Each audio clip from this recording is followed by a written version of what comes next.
Hello, welcome to January 14th, Ring Ads live stream. Welcome to January 14th, 2021, I should say. We are in the new year and we're halfway through the month of the new year, just like that. Just like that. So, not sure what's going on with Facebook's live streaming, but we are streaming in multiple places.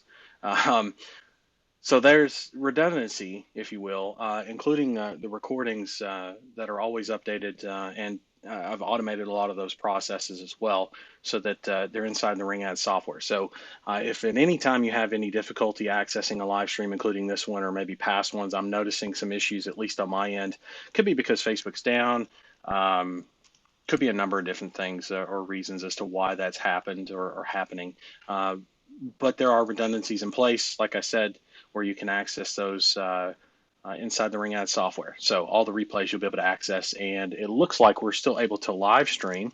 So I don't think our ability to live stream has been compromised. I'm going into the group now, into the group we're in right now, just to confirm that. Make sure if you wanna comment, let me know that you can hear me okay and see me okay. That would be helpful as well, just so that I know that everybody can hear me and see me.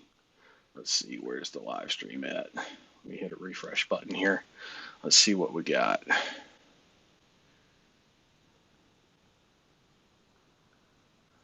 Okay, not seeing the live stream. That's interesting. So maybe there is an issue. Interesting. We should be streaming at least on our page as well. Let me check that. So we're streaming on the Ring Ads page. We're also streaming on YouTube. So let's see if those come up here. Let's see. Doesn't look to be. Nope, it's not coming up on the Facebook page. Okay, let's check. I think we're also streaming this particular thing, this particular stream in the Ring Ads mentorship. Let's check there. It's not there either. Okay, and last check, we're going to look at YouTube. So let's go to YouTube real quick. Oh, let me spell it right first. There we go. And I might have to switch accounts. Yep, real quick. So I don't think anybody's actually going to be able to hear me except for those that have tuned in on YouTube. Interesting. Might have to fix that here in just a second. Let's go to channel. Let's take a look at our channel, see if it shows up there. Yep, it shows up. Okay, so that's interesting. Live now does show. There, click on that. Yep.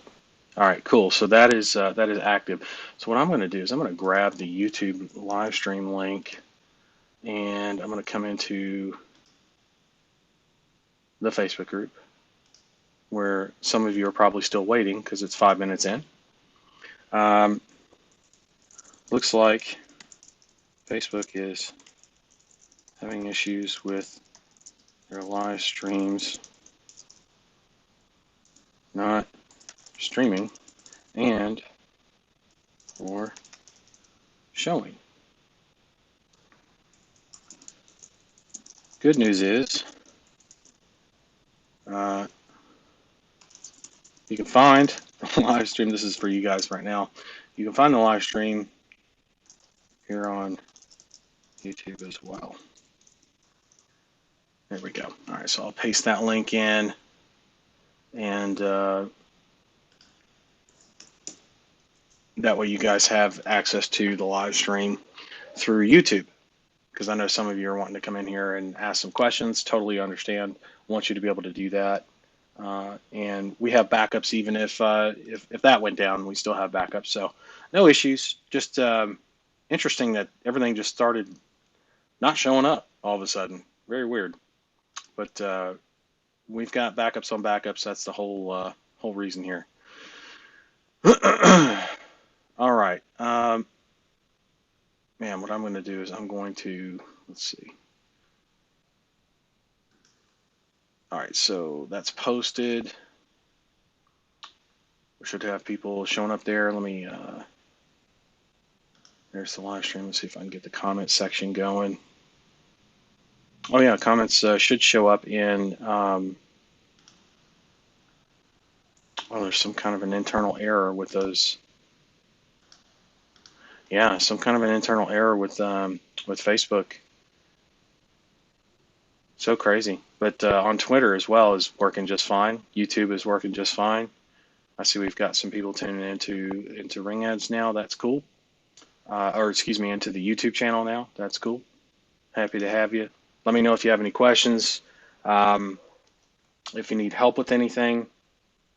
One of the lessons that should teach you guys, by the way, is and I was talking to the mentorship about this earlier because somebody had brought it to my attention over there as well. Some of the live streams are showing over in the mentorship. I say some, 55 of them are showing out of 63. So that's not terrible. Not sure why 55 or what's going on there, but it seems like everything inside of the main group here, and also in the mentorship, a portion anyway of live streams are just not showing, says content not available. So it could be Facebook servers, Facebook's having issues, who knows? All I know is that they're not showing, but there are systems and processes in place. And so I'd like to cover that topic while I have you guys here, because it's, and feel free to, as you're tuning in, to, if you have questions, ask away. Okay. I'm going to paste in, matter of fact, the Zoom link. Let's see, where's it at? There it is. I'm going to paste in the Zoom link. So if you have questions you want to ask live, you can still come into the Zoom. We're still doing that. Notice that hasn't changed a bit. But I just posted that into the comment section, so you should be able to see that, and come in live and ask your questions. Or if you want to ask in the comment section, I'll still be able to see that, thanks to Restream. So yeah, there's some serious lessons here to learn, and several of them. So let's cover them. And this will translate directly to how you're able to run well your agency. Okay, so, and I'll make the connections for you and everything, so that way we're all on the same page. But I definitely want to cover this because I feel like it's super important. So you're going to have problems come up, and without trying to sound like Rumsfeld or something, you're going to have. Or was it Rumsfeld? Yeah, I think it was Rumsfeld that said this shit. Known unknowns and unknown unknowns, things that we don't know. Instead of saying it like that, there are two main categories really of things that will come up in your experience. And as long as you focus on these two, then you'll be solid. Which let's see. I'll just read you the comment section from what I posted in the mentorship, so that way you get the value from that as well. Someone was asking about the videos not showing. Are they migrated somewhere? And says content not available. And another member says, which I love, members helping out members, right? That's great. You see a lot of that in the mentorship as well. And another member said, yep, they're in the back office under the training video section of the software, under the mentorship label and all that. And then I wrote back, that's weird. Looks like I'm having difficulty accessing all the live streams dating back to number 55. That member is also correct that the live stream, all streams have been backed up and are uploaded over in the Ring Ads software for redundancy and ease of access. And those processes are 99% automated. And then I write this: let this be a lesson in the works for you, because whatever's causing this problem, it doesn't keep us from being able to deliver to you. And if you use that lesson for when you're building your systems and processes out for your clients and agency. That said, I'm hoping just a temporary glitch or something, because sessions were available not too long ago. Okay, so I explained that. Someone writes back, or the original member asked that question about the sessions not being available right this second inside of Facebook. Thanks for the swift response. Yes, I've realized that one key aspect of this business is being able to anticipate problems and solve them ahead of time, like you have with this one. And there's some other stuff, but that's the main thing, is that you've been able to anticipate problems and solve them ahead of time. And I'll write back, there's actually two different types of, or two different paths, if you will. There's what I call spontaneous anticipation of the problems, meaning you're able to just think of it because it's either logical or right in front of your face, or you're able to just think of it, right, without any kind of. So when I say spontaneous, I mean there was no action that required for you to just say, oh, you know what, I should probably do backups and have recordings and this and that in multiple places and live stream in multiple places and all that stuff. If you just know to do that because you know to do that, or because it's available in the technology and you might as well take advantage of it. For example, I use Restream. So it'd be crazy of me to use Restream and not use as many channels as possible, or several at least, and at the very least, to live stream, except for private streams. But this is a public stream, so this is something that where I want as many people as possible to engage and ask questions, right? So there's that, right? That's called what I call spontaneous anticipation of problems, excuse me. And then there's the other path, which is the anticipation of recently solved problems. So meaning I just solved this problem. Now I need to anticipate the fact that this problem may happen again. And so I write, both are equally important. And yes, exercise your mind often to think of potential problems that can come up for sure. But when you've exhausted that, in other words, if you've run your brain, like actually sat down and ran as many scenarios as possible, doomsday wise or otherwise, where you have contingency plans and things in place, or plans on top of plans in case things happen, then it's time for you to, when you've exhausted that, get good at solving the problems I write, and systemizing the solving of those problems, meaning make it so that it's automated. So, and I'll explain how in particular, and then I'll explain how you can, and things you can look for inside the pay-per-call business you're building, the agency you're building. But add to that backup systems for everything in case of failures, technical or human error, right? And you're covered with a quotes, end quotes, perfect business or agency, right? Which should make sense. I mean, if you can anticipate problems and you get good or really good at, even if you're not so good at anticipating or thinking of the problems as they come up, systemizing the solving them and systemizing that, and building in redundancies to make sure it stays solved. That's how you create that. Even if somebody, for example, were to screw up, at least it's solved. So I'll give you a perfect example with the live streams, and then now we'll bring that home for you in the agency space and how you can take this and apply it today. Okay. Meanwhile, while I cover that, feel free to ask questions in the comments. If you have questions, ask away in the comment section. I'm here to help you. Or if you want to tune into the Zoom link is also in the Twitter and YouTube stream. For some reason, it's not working on Facebook. Totally okay. But you can come in live to the Zoom, ask your questions there as well. Okay. And I'll do my best to keep my eye on the waiting room over there for Zoom. So back to what we were talking about. The way I have fixed this problem. So I've been live streaming for years now. And even back before it was like super popular to do. I did it because I saw the potential in its future in terms of how much people end up using it. And while I can't predict the future successfully every time, that time I happened to be on it. And I got really good with things over the years, like OBS and whatnot. And those skills have translated into, even though I may not be the best stage presence, or have the best stage presence rather, or be an eloquent speaker like you might see from pastors of churches that are televised, or even just people that run what we call the circuit, where they just stage after stage after stage. I'm not saying I couldn't get to that level if I put effort into it. I'm sure that I could achieve some level of that. I've never actively pursued that. Actually, I take that back. I have actively pursued it, just not to the stage level. I was part of Toastmasters, which is a group here, and has a local chapter here, many local chapters in Vegas, but one in particular I was interested in. And I gave that up because it was just too much of a time commitment. I'm much more of a homebody, like to work from home. Didn't like the idea of having to go out, and I'm not the most comfortable in front of an audience or stage, but I do what I need to do in order to get you the information. That's why I do these live streams. Okay, so it's kind of like one need, or the needs of many trump the comfort of one. Like my comfort level takes a backseat to your guys's necessity to get the information you need, right?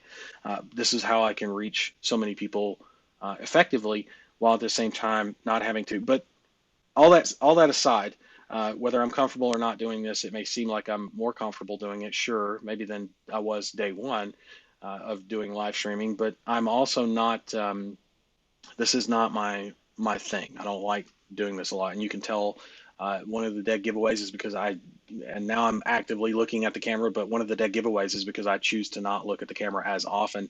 I tend to think better when I'm not looking at the camera. Weird, I know, but that's just how it goes. Okay. Plus, I'm not doing any sales videos, so I'm intently not having to be as attentive to the camera. Now I'm being more attentive to the camera. Okay, which is talking to you guys. I do realize that at the same time. This is just how I just get you the information you need so you can get going. It's not supposed to be pretty or anything like that. Okay. Um, so there's where was I going with that? There's the ability to live stream, yes, and so I've got experience from that. But I also know that with live streaming comes certain challenges. Like for example, sometimes they don't connect. I've got to have contingencies in place and things pre-written out in case streams go down. I need to just have things in place so that there are backups. So, for example, like right now, real time while I'm doing this live stream, it's being recorded on my machine, on my computer, right? And then I take that, and I'm going to be able to post that immediately to my drive for backups. And from there, which is literally so as soon as this thing is done and I press my buttons and we're done with the session, for example, it's going to show up in my it's going to render and show up very quickly in my downloads folder, right? I click and drag it over to Google Drive, just like that, into the right folder. Of course, I've got it. I've got everything organized. So I drop it into the right place, right? From there, everything else is automated, with exception of embedding that link into the Ring Ad software as another backup, right? So what happens is it's dropped into Google Drive, it's uploaded there, and then I have some automation, actually quite a bit of automation in place to take that call or take that recording, throw it over to Vimeo, right? And inside of Vimeo, there's about 2 minutes worth of settings to do to the video. Most of it's already templated out. I grab, like I said, I copy paste that link. I go over to the admin section of Ring Ads and I paste in the training and in the right place. And now it's in Facebook, it's in Google, and it's in Vimeo and the software by effect of it being in Vimeo, right? So it's in 4 places, technically 3 actual, right? 3 actual. And I've also here recently been thinking about getting like a RAID backup drive to have actual hard copies of it outside of the cloud as well, to where I'll just do a massive download one day and have everything from Drive over um, to my backup drives, right? So that's a little bit. Most people might consider that very excessive or highly excessive. I would just consider it good practice, especially after the shit I'm dealing with today with whatever's going on with Facebook. So whatever that is, I'll figure that out. But in the meantime, at least we're still able to live stream. Notice I didn't just pick one live streaming platform or one place. And you bet your ass after today, I'm also going to be looking at some others that are normally reserved for like gamers or gaming channels like Twitch, for example. There's going to be some changes, right? And it also depends on like if Facebook gets their shit together or not. Like maybe they don't. And so I'm going to have to migrate the groups away to a self-hosted form of group. And I'm totally okay with doing that if needed. I don't want to have to uproot us if not needed, but just depends on what I find. I mean, it's possible that Facebook has shut down live streaming for us. I'm not sure why they would do that, but it's possible, right? It's not out of the realm of possibility. So if it's that, then yeah, we're definitely moving. If it's which is an easy fix. If it's just they're having issues with servers or whatever, well, us moving depends on how quickly they get that shit resolved, which usually Facebook being Facebook, they resolve that kind of stuff fairly quickly within a day or two, which is fine since we have the backups and redundancies in place, right? Super important to notice that. Now, how does this all relate to bring this point home? And again, last encouragement for questions. I see some popping in, and I will get to those as soon as possible. But yeah, uh, to bring this point home, how does this apply to you in your agency model? Well, first things first. Um, if you were to look at my anticipation of the spontaneous anticipation is because I've done years and years of live streaming. So I've run into issues already. So my level of spontaneous um, uh, anticipation of problems for live streaming specifically in this example would be much higher than most, right? Maybe not the highest because I don't do broadcasting on a daily basis or anything like that, and I don't run a TV studio or anything like that or a live streaming studio. However, I've done enough of my own live streams to do things that other people on live streams typically don't. For example, I'm able to do cool shit like sounds and memes, where um, which one do I want to do? Oh, here, like random stuff like goats screaming, right? Yeah, I can do that. In the middle of a live stream, I can just press a button and have those kinds of things done, which may not be a huge deal. But again, I see a lot of people that do edit into their YouTube videos for humor and to keep engagement high, these kinds of like video memes and things like that. Yet I'm not seeing any of that in live streams. So um, I'm not saying I'm the first to do it either, but I'm not seeing that anywhere. Okay, so to be able to be at that level of innovation and to do things like that comes with a lot of experience. I will give you that. So my spontaneous anticipation is much higher than most people starting out would be if they had never done a live stream versus somebody who had never done a live stream before. However, there are things that would be obvious to you if you just did a little bit of digging. That's why I say if you actually sit down and take a few minutes and think through some things, just use your brain instead of saying I don't know, I don't know, I don't know, or who knows, who knows, who knows, who knows, or I don't know, I don't know. How about go and find out the answers, right? That's the key. Most people don't do that kind of stuff, and for one reason or another, or for several reasons, choose to not be that person. Choose to be the person that will go and find out what the hell is going on. So, for example, um, OBS. Well, there's tons of streaming services or software out there. I looked at OBS, and a lot of people are probably thinking, oh, well, OBS is free. That's why you chose it. No, actually, I chose it because it's open source. There's a huge community for support behind it. It works well with Mac. It's very consistent. And I've tried all the others. Like I've tried Wirecast. I've tried a bunch of different ones. And not that they're shitty. It's just for some reason I tend to prefer OBS, right? Um, Again, it's that open source function part of it. There's add-ons that people have created and that you can download and stuff. There's really cool stuff you can do with it that I appreciate. And there is a learning curve with it, yes, but I invested into that. I invested into the learning curve, and because it's open source and there's a strong community, and the live streaming community is only growing day by day, I don't see any issues with investing into that learning curve, if that makes sense. At least to a certain level of production, which you're now currently experiencing. There you go. And if I could look at the camera every now and again, it would be much better. Okay, so there's that, right? Uh, which means if I'm using OBS, okay, I already kind of know that, but a quick Google search would tell me a lot about the major platforms out there, and I would look at OBS and go, let's give it a shot, right? I would try out a few different platforms. I would settle on a platform, whether it was OBS or not, doesn't matter as much. That's personal preference, right? But pick something that's going to work for you and get the job done, and then some, right? Like I saw room for growth with OBS. I'm looking at OBS over here.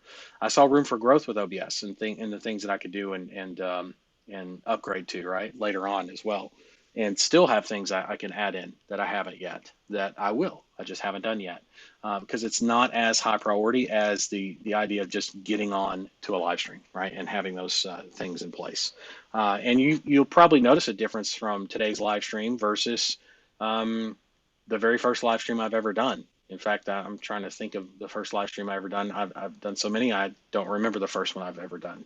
Uh, I've got the first one I ever did in Ring Ads for sure, and it is totally different because I was actually having live stream. I was having streaming issues, believe it or not, that day with OBS for some reason. Oh, software updates. That's what it was. I had recently updated my Mac, and had issues. Again, learning curve. And so right now there's a Mac update that I don't currently have installed because of the fact that there's a delay between when OBS drops their update that's compatible with the new software update for the Mac, right? And so I'm still waiting on that from OBS. I've got a tab open for it right now. I'm looking at it, and it as soon as that update is released on OBS, then to be compatible with my Mac update, then I will be able to update my Mac without any issues with my OBS. Right? Uh, that's the lesson that I learned from that, and so now that's not really a system, but that's something to look out for. That's that anticipation that's would be spontaneous for me, but not for you. Okay, and that's a hard learned lesson, but easy enough, right? Easy enough to learn for the next time around. But then there are things like, for example, um, let's see, spontaneous anticipation. So, uh, I can think of live streams because I've watched enough of them. I can think that, I'll need an intro and outro. I'll need some kind of logo for watermarking on the videos, maybe a lower third bar to explain, who I am and what I'm talking about. Um, I might need to be able to switch just from instead of only having my camera. What if I want to share my screen and actually work from my screen? Stuff like that, right? Like there's a ton of stuff that comes up that that should make a lot of sense, but not if you haven't ever watched a live stream. Like even if you've never done a live stream, most of you have experienced a live stream before. And so some of the things I'm mentioning or talking about, like a "will be right back" screen, the memes where they cut in and stuff, um, or edited in on videos, maybe not live streams. These are all things that you've experienced and can be part of your what I would call, even if you've never live streamed a day in your life, a spontaneous anticipation of those problems. Now, some of you may not be good at that. That's why I say yes, use that muscle, exercise that muscle, get better at doing stuff like that because yes, it will help in the future for sure. However, the real focus should be after you've got that done to a certain point, right? Or exercise that muscle to a certain point. You don't want to overwork it, just like in regular exercise, right? You set it down and then you pick up what you really need to get good at, which is okay, I just solved this problem. Now I need systems and processes in place to solve it. So for example, hey, I'm live streaming to multiple groups and I picked that up from my spontaneous anticipation, but I also want recording backups. And so originally what I used to do all the time for years actually was to pull it from Facebook, but the stream quality was lower in terms of output than it would be if I just recorded direct to the machine, right? While I'm live streaming to Facebook and all the others, so all the other places. So what I decided to do was just record direct to the machine, right? I can do that with OBS with a couple of clicks. Simple problem to solve. And what it does is immediately, as soon as my stream is done, I'm able to transfer that over, like I said, over to Google Drive, right? That's the second thing is I always believe in backups. I've believed in backups on everything you do. Anything you create, anything you make, definitely want to have that as backups. Number one, because it's your intellectual property, you've created it, but also because you need to have it in multiple places in order to maintain that and also to maintain access to things like that. So the first thing I do is put it into Google Drive and in an organized manner, mind you. It's properly labeled. It's in folders that are labeled. I know where to find it. It's not buried. It's not mixed in with a bunch of stuff. I can, if you told me to pull up the last coaching call previous or two coaching calls ago from this or two live streams ago from this, I'd be able to go and find that no problem within a couple of seconds or maybe 30 seconds, depending on how fast Google Drive loads. But then I used to manually take that and also drag and drop it over to Vimeo, right? And upload it there. And um, while that's not too difficult or anything, man, it certainly would be nice to be able to just click and drag once and have it load in all the places, right? And do all of the nice things, right? To where all I have to do is copy over the embed link from Vimeo. A couple hours later, I'll come in and check on it, copy paste the embed link over to Ring Ads. Should make sense. Anyway, that is that is how I've responded to um, potential problems and actual problems that I've solved in the past when it comes to live streaming. Now, what if OBS were to go down completely? There's redundancy protocols in place, which would be you use something like Zoom, right, or an alternative platform. Because I already have Zoom, I actually incorporate Zoom with OBS, and truth be told, I could use Zoom to directly live stream. It's not something I'm 100% familiar with how to do, which might be a weak link, but I do know that the documentation for that exists. I have laid my eyes on it. I have seen other people teach it inside of YouTube training series, inside a YouTube training series. So I know it's not only possible, but it's relatively easy to do in case shit really hit the fan, right? For example. I also know that there are other groups that I can, or group functions that I can use as opposed to just Facebook groups in case Facebook has, doomsday scenario here, in case Facebook has for some reason turned off my live streaming and hasn't notified me, which would be really shitty of them to do that. But if they've done that, well, then I need to take care of business, right? Got to take care of business. So what I'll do is I'll end up reaching out to the support and finding out if it's just a Facebook thing or is it a me thing? And I'll also do some split testing of my own. I'll go to some other groups. I'll go to my own personal profile. I'm going to do some live streaming, see what pops up. Obviously, I need to find out what the problem is and see how far it goes, right? That said, it's an easy fix. It's something that it doesn't put. Let's say this. It's not nice or fun to deal with, but it's something that can be dealt with, and it technically has already been dealt with because of the system, solely because of the systems and processes and redundancies that I have built into place to where you can't keep me off the air, right? So like if Facebook has turned off my live streaming, then they did it because somebody reported my streams, right? Which is not beneath some people out there that I know of, right?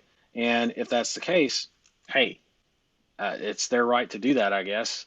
I would obviously appeal that with Facebook, but I don't think that's happened because normally you'd get some kind of a notification that you've been restricted from live streaming, and it's also been done under, if I'm not mistaken, it's been done under the Ring Ads account, not or the Ring Ads ability, not my personal profile. So. Yeah, I'll have to do some research on that. But the point is, I have everything in place enough to where I'm not running around trying to play catch up with a bunch of stuff on that. It's already in place enough to where business is going to continue on as usual. You guys are still going to have access to stuff, maybe not in all of the places, but in some of the dedicated places. For example, the training videos section in the software. In a few hours from now, when the video is rendered in Vimeo, the embed link will already be there, and it'll play just like that, right? No issues, and it'll be in HD, right? It'll be in 720 HD, which is the max allowed on live streaming. Okay, currently. So how does that apply to your agency? Well, there are many things to look at for your agency. So, for example, um, if if payment doesn't work on your agency website, what backups do you have in place, right? I'm not going to just tell you what these are, right? By the way, I want you to do some thinking on this because what I'm now doing is giving you the spontaneous anticipation that you may not have currently had in your agency, right? So there are things you can take from the questions I'm about to ask you or scenarios I'm about to pose in your pay-per-call agency that will really help you understand what it is that you need to be focused on. What about, let's see, what about problems? Let's see. What if your merchant account comes back to you and tells you that they're not sure if you're in PCI compliance? If you're being PCI, if you're within PCI compliance, what are the things that you can tell them or that you can show them that you are?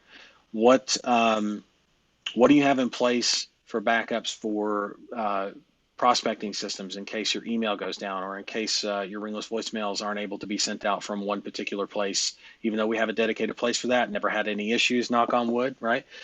We have to have backups, right, for that kind of stuff, or redundancies in place.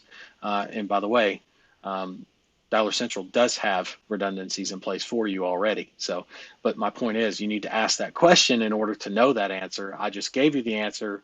again, it's much easier when I'm able to give you all those answers. I agree, but I do want you to start thinking like this, because there are going to be some things that you build out or develop where I'm not going to have those answers. And the only person that's going to have those answers is you, right? So got to build that muscle, right? Got to build that muscle up and then get good at building up the other muscle, which is with the problems that you solve, uh, building the systems and processes in place to make sure that they stay solved, and have redundancies in place to make sure that in case the systems and processes you originally created don't solve the problem, the redundancies do. And that's through humans, right? Through staff and through systems and processes, right? The people that run this, the people that run the systems and processes, and the systems and processes themselves. Okay, that should make a lot of sense. There's a lot more than that in the agency where this kind of thinking applies in pretty much actually everything that you do.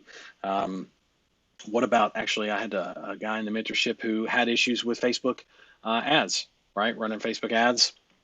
And come to find out, several days later, after the new year, he found out that his ads weren't running.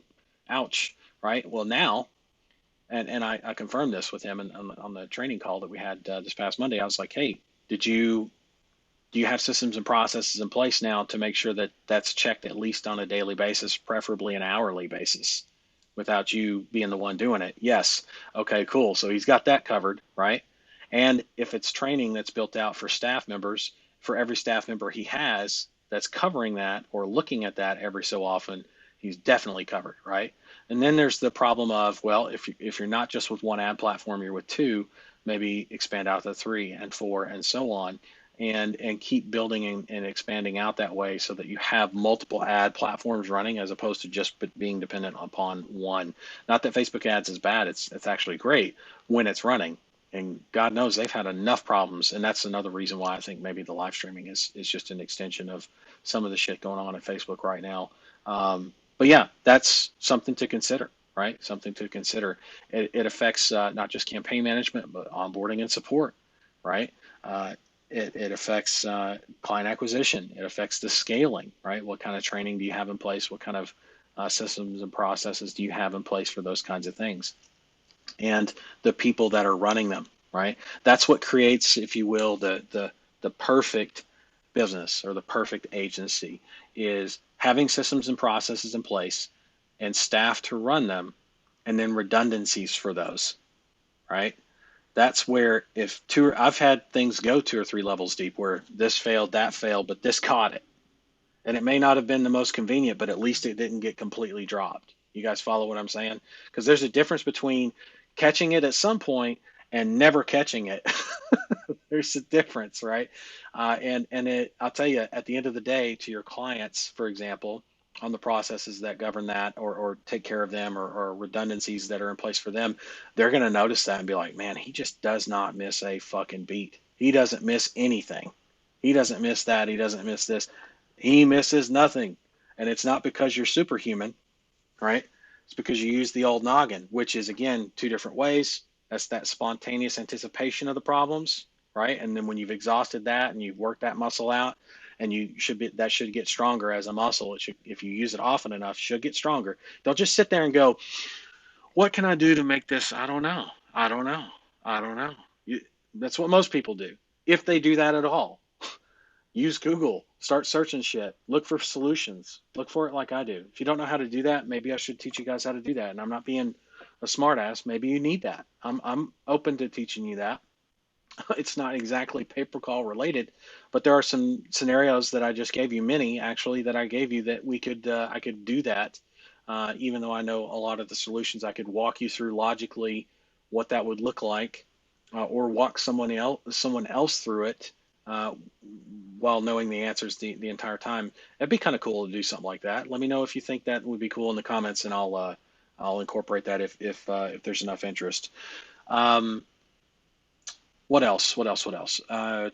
So there's the spontaneous anticipation of the problems, and then there's the anticipation of problems that you've already solved, right? So like the recently solved problems, anticipation of problems that you've already recently solved happening again, right? Usually if something breaks, it's likely to break again and again. Whew. the dust bunny. If it's broken, it's likely to break again and again and again. Got to have that be able to fix that, if that makes sense. Okay. Uh, oh, questions. Oh, look, we've got John wants to come into the Zoom room. I do see you, John. I'm letting you in. And while you do that, I'm going to answer some questions here in the comment section.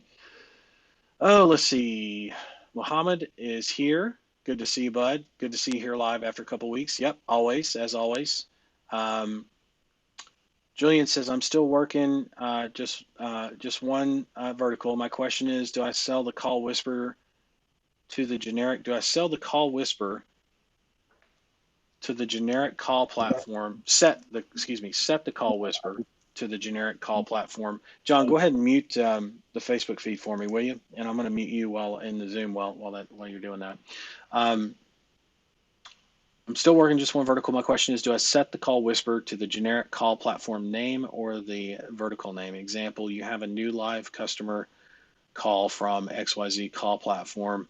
I mean, I wouldn't say call platform. I would just say the doing the business as. You could do the DBA. So for that, it is vertical specific or should be vertical specific, especially if that's how you answered the phone and what you're showing on invoices. That would be a good idea, right? If it's not the company name you're showing on invoices, it doesn't matter as much as long as they're able to associate that this is a call coming from Julian at whatever.com, right? That's the most important thing, okay? I wouldn't necessarily say call platform. That sounds too, I don't know.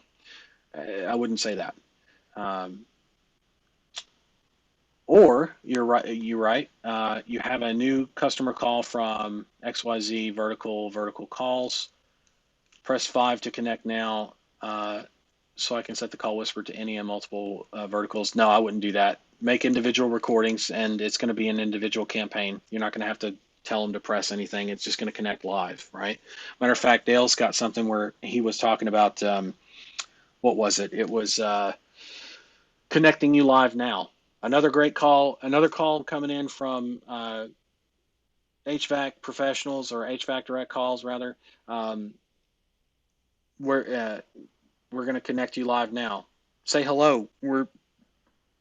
Be sure to say, excuse me, be sure to say hello. We're connecting you live now, right? That's and then it connects them live. That's the whisper, right? And then there's the caller message, which goes out to the actual caller. So there's two different ones there. Let's see, marketingdirector.com. Hey, William, Mohammed, and all. It's John from Beirut. Hey, John. Okay, so he's also in the Zoom. So I think it's the same John, right? Or no, wait, John H. I don't know. John H. No, John from Beirut is the same one. Yeah, it's the same John. Okay. Uh, let's see here. Mohammed says, hey, John and Julian, everyone else at Ring Ads family, good to see here. Mohammed says, quick question for William. You mentioned at some point during the December Dash a budget alternative to the Dollar Central for those of us who can't quite fork out the 300 at the outset. Could you remind us of what that alternative is? Yeah, it's Leads Rain, LEADSRAIN. Leads Rain. It's listed inside of the part one of the pay per call agency success in 24 hours or less guide. Okay, so that first PDF there has that reference listed there. Okay, good question. Julian says, Ring Ads features wish list, the ability to route a call either to a national affiliate campaign or local buyer based on the caller inputting their zip code into the phone, so as to get as much data ASAP, I think is what you meant to say. There's something in place that's coming, that we're going to have in place that's coming for that, but it's not going to be what you think, and it's better than what you just described. I promise. 1 second while I gotta do this real quick. Cool. Okay. Did I miss that? Hold on. Let's see. Oh, here it is. When a caller clicks the ad but hangs up prior to connecting to the business, any desired time frame, their software using webhooks will call them back and wait. I'm not sure what you're saying here. When a caller clicks the ad, hangs up prior to connecting to the business, any desired time frame, the software using webhooks will call them back and play a message of our own design creation. Again, you're talking about phone retargeting, and that's a concept that I pioneered back in 2014. We will be implementing that. It's not, and many more functions than that. So appreciate it. Just, hang tight on that, okay? Um, with with the invite for them to, it looks like you're only allowed so many characters on YouTube, huh? Because I see a bunch of comments here from the same person. Okay. Now I'm trying to decipher what's being written here. With the invite for them to reconnect by pressing a key, say one on their phone. Yeah, same thing, right? Same answer. I'd also like that Ring Ad software would place the caller's phone number into a separate list. I would also like that the Ring Ad software would place the caller's phone number into a separate list so that we can do automated follow-up quality assurance survey calls. I'm thinking that I could, that's coming actually. I'm thinking I could do, I could upsell a review service to my customers by having, and again, that's something that's coming. That's going to be more on a premium level, but that's going to be a service you're going to be able to offer based off of something like what you just described. Not exactly, again, there's a lot more to it than what you're listing out, but yeah. Listen, guys, it's not that I know everything about this business model. But I would say it would be more than fair for me to say that I know more than most, and there's most likely not a function you can think of. There are a few instances where there have been some functions where it makes sense to. I encourage. Let me start by saying this. I encourage suggestions, absolutely, or recommendations or ideas. It's meant. The community is meant for you to give back like that for sure. Uh, most of the time, just be aware though, however, most of the time it's already been thought of, or it's already in development, or it's already in the works, right? Or released in some cases, even. And I say that not to discourage you from sharing, just so that you're aware. Like uh, we've got some of the best people on this kind of stuff, and you've got me right on it as well, which means there's not much that's going to get missed. If and by much I mean these are things that while they're great functions, they're not going to keep you from making money. They're just going to help you make more money, right? At the end of the day. So um, anyway, I think we're all caught up on questions, except for John here in the Zoom room. So let me unmute John here, or ask him to unmute rather, and see what's going on. Hi, William. It's John Hackwood. Can you hear me? I can. How are you, sir? I'm very good. Good to see you. Like Mohammed, been having withdrawal symptoms following the December dash. Yeah, But I had them. I had them myself. I did. I was like, oh, I don't have to go live today. Okay, that's weird. give yourself the night off. Yeah. Well, I didn't give myself the day off or anything, but I did find it odd for sure. Right, and there was a bit of a. I guess the best way to describe it would be a withdrawal kind of a symptom, right? Absolutely. Yeah. So how can I help? Well, my client that I took on in the beginning of December, I've still got him. I've only been able to deliver him one qualified call. Okay. So I'm at the stage where I'm getting an acceptable number of impressions. I mean, it could always be higher, but I'm comfortable with. I think I can noodle this through improving the ad copy, and I've got 5 different ads for each ad group. So I'll be able to work that out myself. So impressions I'm okay with. Clicks I'm kind of okay with, although anticipating that I'll be able to improve on that. But I'm a bit concerned about my conversion rate from clicks to calls. So I wondered what I could do. I mean, I'm happy to share my campaigns and whatnot. What can I do to improve that conversion rate from the number of clicks to the number of calls? What is your phone? What am I missing? What is your phone through rate? It's if I go back to the start with this client, apply that. Wait, and it's 17.2% at the moment. 17.2%. Yes, sir. Sounds like you're reading that off of a screen. Yeah, the Google ad screen. Yeah. Right. Not that phone. That's not the right phone through rate. I know that sounds different, but I know they have a column for it, but that's not what I taught you, right? I taught you phone through rate is Oh how many dear. clicks versus how many calls. So again, I'll ask you, what is your actual phone through rate? How many clicks versus how Okay, many so calls? yeah, right. So And you take mean your time. qualified calls? No, I mean calls. Phone through rate's going to be just strictly calls versus clicks. And again, without using Google's phone through rate column, because I never taught you to use that, and there's reasons why I never taught you to use that. I'm lost. Sorry, Okay. I've obviously missed a trick here. What I want you to do is pull up Ring Ads, or you can use Google Ads. It's fine. If you stay in Google Ads, I want you to look at the phone calls column, not the phone through rate, phone calls, right? So calls. I want you to look that column up. Do you have that column?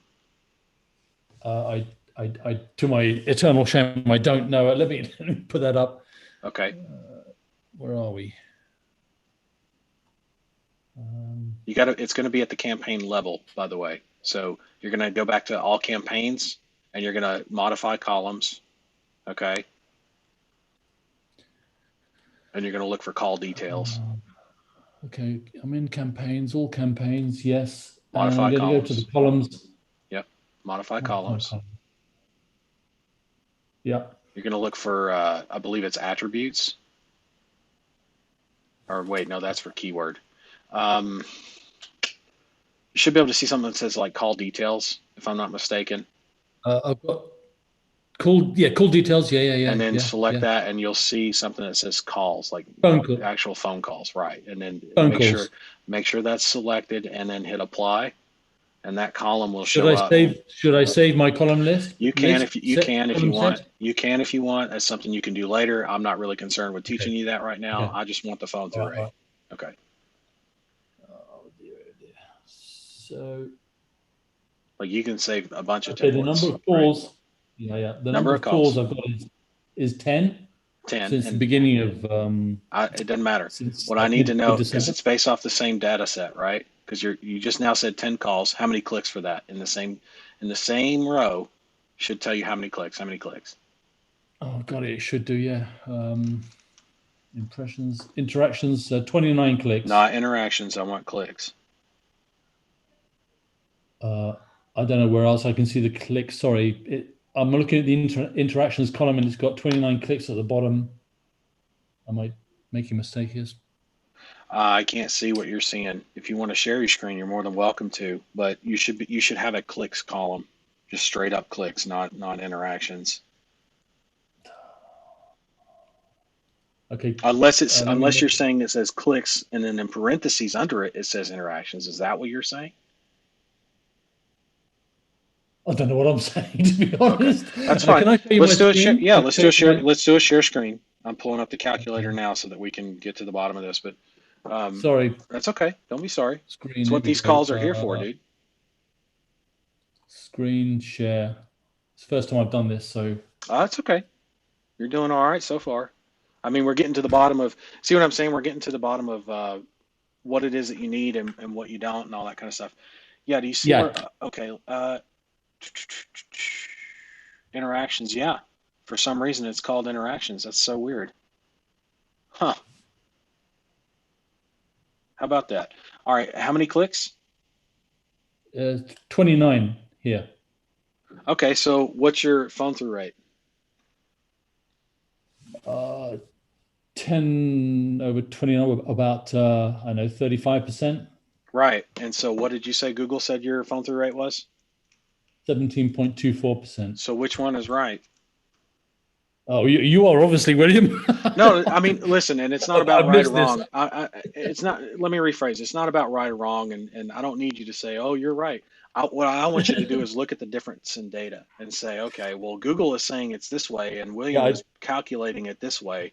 What? So when I yeah. say phone through rate, and by the way, phone through rate literally is the meaning of the definition of uh, what clicks were made and how many phone calls out of those clicks, right? Yeah. So I'm not sure where they're getting their phone through data from that column. And Ah, frankly, I don't care, and neither should you, because it's all I know is it's not accurate. I don't need to know it. So from that, all I need to know is what my actual phone through rate is. Now, that said, your okay. phone through rate on a brand new campaign starting out should be what? At least how much, based on what I teach you. I And it's think you said, I think you said 40%, or it could be 50, 30%. 50%, 50, oh dear. 50%. Okay, 50. Well, you say, oh dear, but it's okay. Again, don't get too down on me, right? Out of the is this your first client, by the way? No, I had two in 2019. No, 2020. Sorry. Okay. So you're one of your first few clients. Well, listen, dude, you're way ahead of the curve than more people, most people out there. So I wouldn't be fretting too bad. Okay, too much there.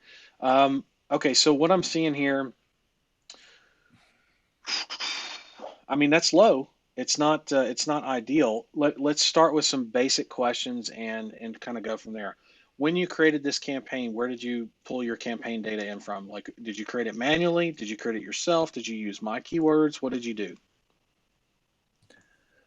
I used my own keywords, but then I heavily kind of edited them because your new training says Intent you've got to based, have a right? fairly Yeah, tight keyword set. yeah. But I did go through your list from the mirror groups, and I included everything.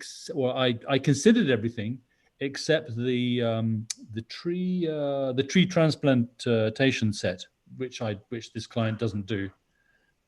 Okay, what I would do if I were you is I would still add it in and then just turn off the ad group. That way you have it for your clients that end up having that ability, right? Because that's actually pretty Okay. decent money. Tree transplant. Okay. Think heart transplant. There's heart surgery and then there's heart transplants. Which one costs more? The heart transplant, obviously. Yeah, yeah, absolutely it does, right? There's Yeah. a lot more to it than just fixing something that already exists, right? So Yeah. yeah, um, there's heart surgery, then there's bypass surgery, which yeah, they pull your own stuff from you, right, and fix you up, but that still costs more than just Yeah. regular heart surgery. Heart surgery itself is already expensive, or a set price, if you will, or a certain type of price. Then you've got bypass, which is going to be more expensive because they have to pull from one place on your body, like your leg, pull a couple of veins or whatever, use that inside of the inside the heart surgery, and then for a heart transplant, they're pulling in somebody else's heart, and there's they're and removing yours, um, yeah, that's a way more complicated and expensive procedure. Same thing for a tree transplant, if you will, although Yeah. not quite as dire as circumstances. Trading out hearts, I get it, but uh, transplants, if done incorrectly, as you by have inferred by its name, uh, can go very badly. can go, let's say this can go very wrong very quickly, and the results are not good, right? On Yeah. transplants that are substandard. So you got to have actual professionals come and do it. You can't just have somebody come through and just whack at the roots and pull the tree up, right? There's special equipment for it, and that, by the way, that equipment, Oh yeah. especially in the tree service industry, is big money. That's not something that Yeah. most tree services will have. So, in other words, there are a few select companies where maybe that's all they do because they don't have to do anything else, right? So Yeah. that's why I say keep that ad group and just turn it off. That way, you at least have it loaded inside your ad account. That would be tip number one for you. Yeah. And that's something you I've can written write down. down and do later. Yeah, it's not something you got to do. Absolutely. Yeah. All right. So you've pulled the keywords from Mirror. That's what I was wanting to know. Yeah. Uh, what about your bids? Like, where are you at on bidding? You can Like, see how any of long have them. these been running? These have been I running. did the I did the below first page bid strategy thing Yep. up to what I think I can afford. Um, Okay. so do you want to see like a It shouldn't be about what you think you can afford. It should be up to what's profitable or not, which should be yeah. what you can afford, right? Sorry, I And clumsy. tree Yeah. service is going to be one of those where it's every keyword is different, right? Some are going to be more expensive, some are going to be less expensive. Yeah. So I'll give you a selection. Your click through rate looks pretty good, so your ad copies. It can always be better, but your ad copy's not looking bad. Yeah, Um, I think I can. I think I can. I think I can handle that, as I said earlier. So, for yeah, instance, everything you have except for one keyword. Uh, well, why do you only have five keywords? You should have more than that. because I've got three ad groups, William. No, I hear So you, I've but your got general, a catch-all. yeah, but you're missing what I'm saying. Your general ad group, your general keyword ad group that you were just in, right? Should have more Yeah. than that. There should be more keywords than that. Okay, I can transfer some from the Nope. other ad group, the tree root. I don't want you to transfer. I want you to, okay. Do me a favor, click on keywords over to the left. I want you to have every keyword that's, do you remember what it takes to find the right keywords, high intent based from the training, the new training? Oh golly. That's okay. If you don't, it's okay. I'm asking. Um, You got me there. okay, that's I fine. probably Select incorporate. I mean, the, I go through the training over and over, it's so fine. It's fine. We'll but I could have cover it. missed it for It's sure. fine. We'll cover it. So it's important though. If you scroll up to the top there, the big checkbox, the main checkbox, that one, the one you were just on, that one. Yeah. Select it. All right, Okay. 45 keywords. So you have 45 keywords. And while you do need to start with high intent and keep things tight, I happen to think there's more than 45 keywords for this vertical that are going to make sense for you, which would be part of the reason why you're not seeing a ton of movement, right? The other reason that you're not seeing a ton of movement is going to be based on the bids. Like scroll down. These are all the eligibles. What else do we have here? How many eligibles do we have? Yeah, about half. Looks like we're maybe Yeah. just over half that are eligible. The rest are still below first page bid. So that's not a problem as much as the keywords, right, themselves. So there's some things that you can do on keywords that'll make a big difference for that, right? It also, have you been actively optimizing?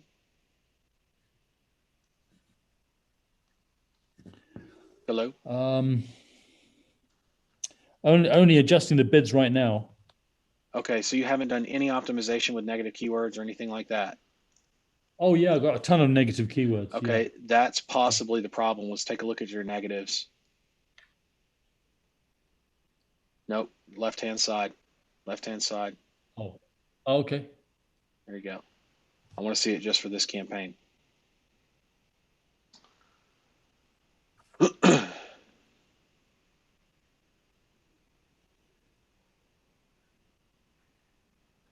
Yeah, I got a few hundred. Okay, keep scrolling or start scrolling. There we go. Let's see here.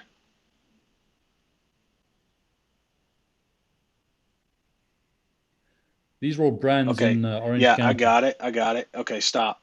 Part of your problem Yeah. here is that you're not going after what we call the operative word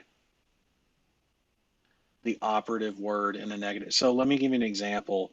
Um, Yeah. if there is a competitor that you don't want to drive a call for some reason, Yeah. like AJ Yeah. Tree Service, what would you put in Yeah. as the negative, the operative for the negative keyword list? AJ Tree AJ. Service. AJ, right? Okay. Yeah. Not the Why tree do you, service. Yeah. right? And then you have what you're moused over right now. What does that say? Aesthetic tree. Okay, so what's the problem there? You don't need that because you already have aesthetic. I already have aesthetic. Right. Well, that plus it's in quotes, which I want you to enter all your negatives in as what? Quotes I've means what? I've missed that part of the Okay. training. I think Well, you should know this because quotes means what? a When you have phrase match. right phrase. So how do I want you to enter it in? Did you say broad? It's Broad, going to be a broad match, isn't it? broad. Yeah. Never have I ever, and never will I probably ever. I won't say never, but never probably will I ever have to do that on phrase. It's always going to be broad. Okay. And it's always a singular word. And if that means that from one search term that I have like three or four singular words in the negative keyword list, then that's what I'm going to do. But you'll notice that one of the words that you have included into that 2-word negative is what? Tree. Yeah. You think that's good or bad? I think in phrase it's okay in phrase match, but if I put that into broad, then Okay. Why I, would I why would it be okay for phrase? pardon? Why would that be okay for phrase? Because there's no such tree called aesthetic tree. So you're not you would never get a call for can I remove my aesthetic tree? This is a brand name of a competitor in Orange County called I don't know probably originally Aesthetic Tree Service or But what if Aesthetic yeah, but it's Tree. phrase. What if I typed in any tree service but aesthetic tree? You have now just what? Removed myself from the Yep. from the Yep. advertising. And I know that Okay. sounds basic, and I'm using this as an example, but if you did it here, you did it everywhere else. That's kind of my point. Because you tend to do things, we all do, by the way, no judgments. We all tend to do things based on patterns and our experiences. And I'm telling you right now, you've got to remove this phrase side of negative keywords and also get to the operative word, which would be aesthetic in this case, um, and leave Yeah. good words like tree out, right? That's a good word. You definitely want people typing in things that have to do with trees. Like you're selling tree service calls.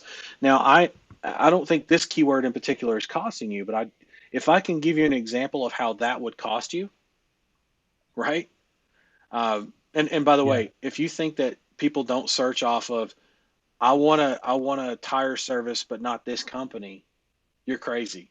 Or such and such alternative, right? Yeah. Uh, HVAC suppliers alternative or HVAC uh, Jim and Sons HVAC alternative to Jim and Sons HVAC. If you think that shit doesn't come up, I guarantee you it does. So you don't want to put HVAC into the negatives. You want Jim and Sons, but Jim could be at one negative, Sons could be Yeah. another, right? Yeah. Like Yeah. and Yeah. now you've I'm got writing this two. down. Yeah, I would go through and rework this list for starters on the negatives. That would be part of your Yeah. problem. Between that, the keyword selection that you have is not bad. I think there's more there. And so now let's take a look at that. Let's go back to your campaign into the keyword section. My dog is dreaming. She's funny. She dreams and she chases shit in her dreams. Let me just go back. I can hear We her were woofing. in which campaign did you want? The tree service or Whichever one you want, dude. It's not my business. It's yours. Whichever tree campaign you want. And we're going to look for well all of keywords, them? right? Well, start with Yeah. one, and then you can take what we cover here today and apply it across all, right? For sure. Yeah. Yeah. For Yeah. sure. For sure. For sure. Okay, so let's take a Okay. look at the ad group side. So if we go to the ad groups, Okay. and then what we got? For all of the campaigns. No, just for one campaign. So you only have one Oh, ad group for this campaign. Wait, go back. Pick a campaign for us to yeah. work in. I don't care which one. Yep. Pick one. Yep. Sorry, I'm clicking furiously here. I know. I don't want to take it. Don't worry about taking up So my this is time, the ad group. right? So This you is have one ad group. yeah Okay. Why do you for only tree have one? service. But why do you only have one ad group? Well, I've separated. I've well in my mind for Okay. tree service for tree service. Um, I don't know to be honest. That's a bit of a head stumper. What about your other campaigns? Do they all also only have one ad group in them? I thought there was one that we were just looking at that Tree had like removal three or has four. three ad groups. Say what? Tree removal has three ad groups. Okay, why does that one have three and this one has one? Because Ah, here's how I look at it. And I know some of these questions are going to be tough, but again, don't beat yourself up. I'm asking you the tough questions, right? And that's good because you're yeah, going to grow from that. So here's how that's I why look I'm at here. this. Here's how I look at Yeah, this. When you have a client that doesn't do certain things, right? What I do is I still duplicate the entire campaign set. That way, all I do is go in and pause the ad groups that don't need to run, right? With those keywords that are targeted for things like tree transplant, for example. If there's an ad group for that, I just pause it if they don't do that, right? Um, Yeah. Same way, like in towing or HVAC, like if they don't do water heaters or if they don't do roadside assistance, then I'm just going to pause that shit, right? No problem. Yeah. But if they don't, if they do handle those kinds of calls, I'm going to not only run it, but run the crap out of it, right? I'm going to run it. So when I see a campaign like that that doesn't have all of the ad groups, whether they're on or off or not, doesn't make as much difference to me based on the service level they provide or products that they provide. Uh, and I only see one ad group. That's a problem, right? Not for me, for you, right?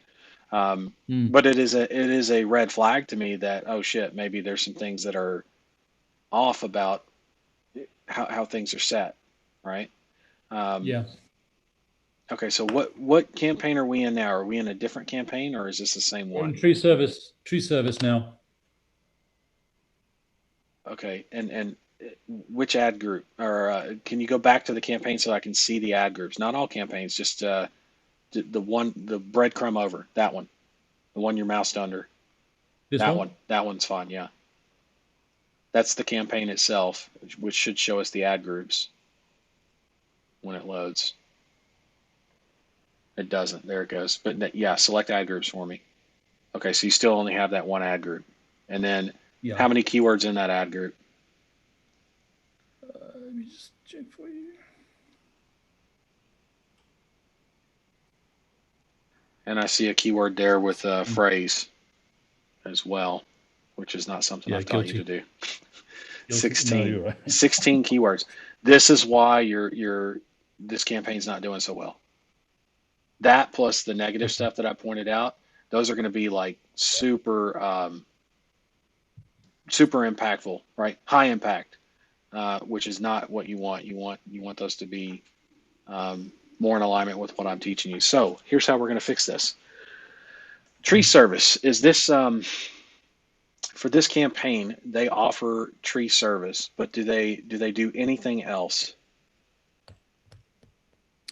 The client wanted mainly tree removal and tree trimming calls. Okay, so removal and trimming, and then there's going to be a general set of tree service keywords, which I would make this, since it's called tree service, I would go ahead and make this your general tree service ad group. Okay. Okay. Yeah. Uh, let's go ahead and add some keywords in. Go ahead and X out this blue bar because we don't need that, Okay. or unselect it. Yeah, you can do that too. That'll do it. And then click on the add button, the blue plus there. There you go. You want me to add keywords? Yeah, yeah, we're going to add keywords to this ad group. Okay. And then see the box that pops up. This is what most people see when you're creating a brand new campaign. For those watching, for reference, you're going to have Google now gives you the answers. It's been this way since they did their revamp, and I always teach you now to start with a tight group of high intent based keywords and expand out from there with new keyword ideas and optimizing out of the gate with your negative keywords, right? As I just taught John to do with the singular what we call the operative word, right? The singular negative operative keyword that you want to use. But there's this little function here that he keeps mousing over, which he's ready to use, where you can enter in your product or service. So if we type in, for example, since we're under tree service general, right? If you type in under enter your product or service to the right there, John, to the right, to the right, to the right. There you go. Type in Yeah. tree service. And then let's see what comes up. Press enter. So Google now gives you the answers. And they used to have estimates next to these, but they removed those because they figured out that people were doing what we're doing, which is what they want us to do, oddly enough, but they don't want to give us too much information, I guess, is what they figured. No problem. So now all we have to do is tree service. These are general keywords, not specifically related to removal or to trimming, but just calling a Well, tree tree service trimmer. company. Tree. So we're going to go through these one at a time here, John, Okay. to really get this done, right? To get it solid in your Thank you. mind and everybody Thank you. else. You're more than welcome. More than welcome. This is what these calls are about, by the way. So thanks for coming in, right? For sure. Yep. Uh, there it is. Okay. Uh, so we're going to go one by one on these keywords. So tree trimmer, is that high intent?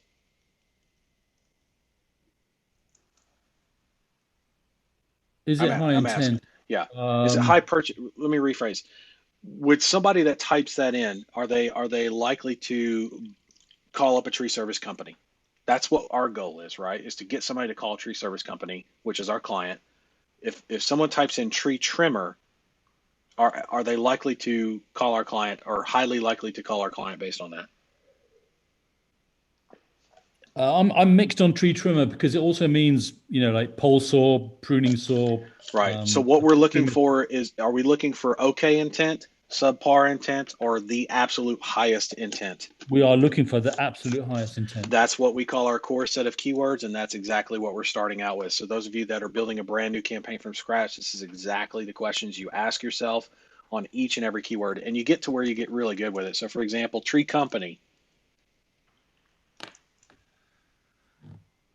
Yeah, I mean, because they're No, looking for a business to help them, it's right? not a tree service, it's a tree company.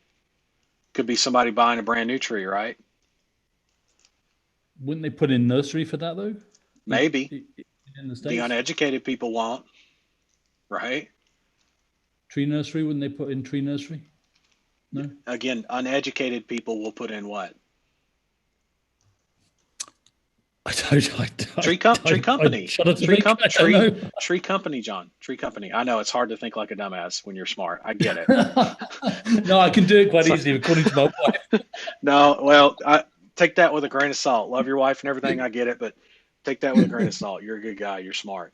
Uh, if anything, you're type A, you tend to overthink. And I'm trying to simplify this process for you so that, yes, you can Okay. overthink, but not to a paralysis stage. So when I ask you these questions, you need to think more instinctively and answer more instinctively, because, or by Okay. your gut. Okay. And Okay. don't I'll try go to to my overthink it, because it's going to drag out this process, and I can yeah. help you refine it based off of how many of these we go through, not how the quality of each one. Okay. So tree Yeah. company, like, is there undeniable? I mean, think of it as like this. Think of it as like you're a juror on a trial. You're in a jury, and there's somebody on trial for murder, right? Which is how we do things in the States. We have a jury or whatever. Not that you guys don't. It's a little bit different over there with the barristers and everything. But here's my point. You're in a jury. Uh, you're looking at somebody, and the prosecutor brings forward uh, the weapon, which has the fingerprints. He has no alibi, the murderer, right? Um, the fingerprints are all over the crime scene. The fingerprints are all over the weapon. There's gunpowder residue that was collected off of his hand. It happens to be his weapon. He has uh, motive because he was trying to commit insurance fraud for collecting money on his wife that he killed or whatever. Like all these things. In other words, overwhelming evidence. It's a no brainer. He done it. It's not a who done it. It's a he did it. Right. Yeah. And how much time does he get? You need to look at your keywords as like beyond a reasonable doubt. So when I say tree company, or when somebody types in tree company, is that beyond a reasonable doubt that somebody is absolutely fucking going to call your tree service client? No. No. Next, right? Get good Okay. at just next, right? Now, stump grinding cost. I think that's fairly high intent, but he doesn't do stump grinding. He doesn't want to score. It's higher intent, but it's not the absolute highest intent. That would be the equivalent Uh, of a gun and a finger and a smudge of a fingerprint that's not in his DNA or something, right? It's muddled, right? okay. It's muddy water there. All right, what about, what's Okay. that next one say? Tree what? Tree felling. Tree felling. Hmm. I would. I think. What I if mean, there I'm could be a minority of people looking, how to fell a tree. right to But DIY, or what? What's another possible solution there, or possible explanation as to why somebody would look into tree felling?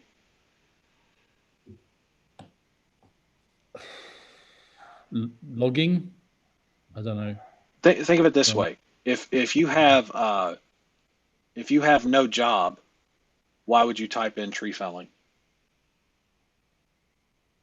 As a Possible career choice. Yeah, right? Or side income or whatever. Absolutely, right? What's the next one? Yeah. Tree doctor. Be doctor. That's better. It's higher intent, I think that's but there's yeah. I think that's a good one.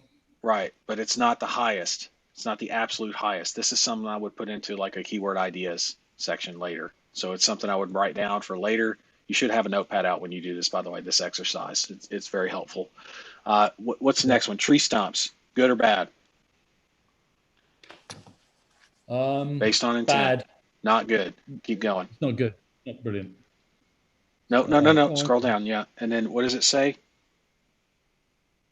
Stump removal cost.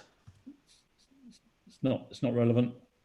Right. Plus it has words like cost and that means somebody Yeah. is in the research phase, which is not Yeah. a horrible place, but it's not a fuck, I got to get this No, tree cut down today.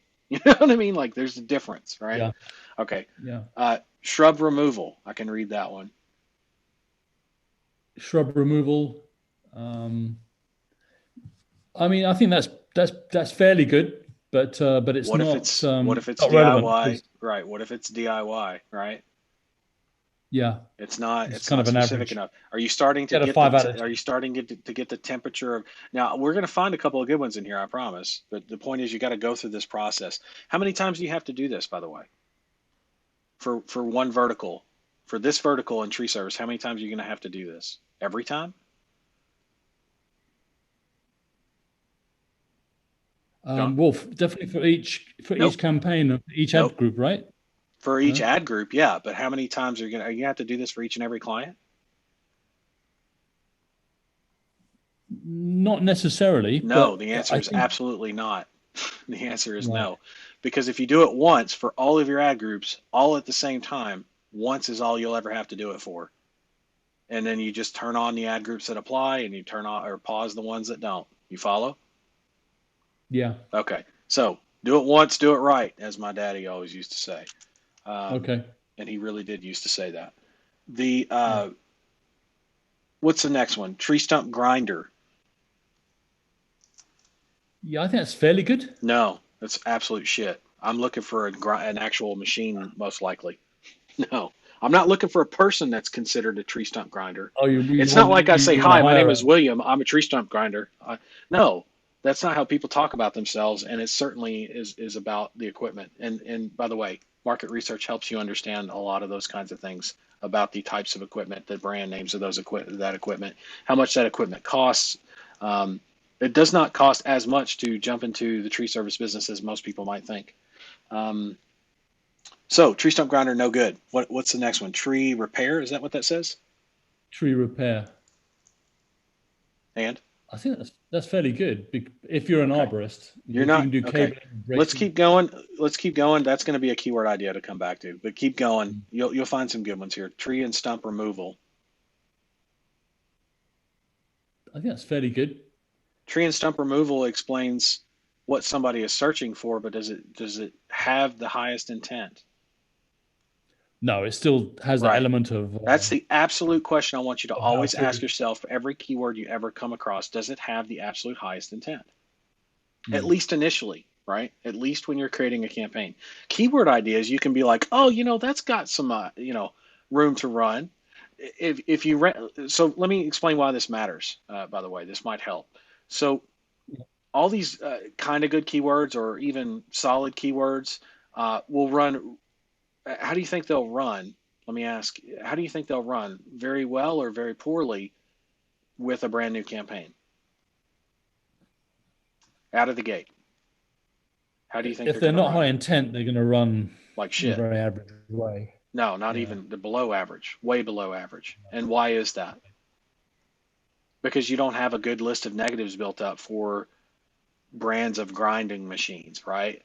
Things like Yeah. that, grinding processes, uh, words like um, uh, not just the brands and models and all that kind of stuff, but words about the processes that they use in order to take care of stuff like that, like tree felling. I mean, the consumer doesn't think that way. The consumer does not say words like felling. Again, that comes with experience and time, but you can pretty much learn that out of the gate with the market research.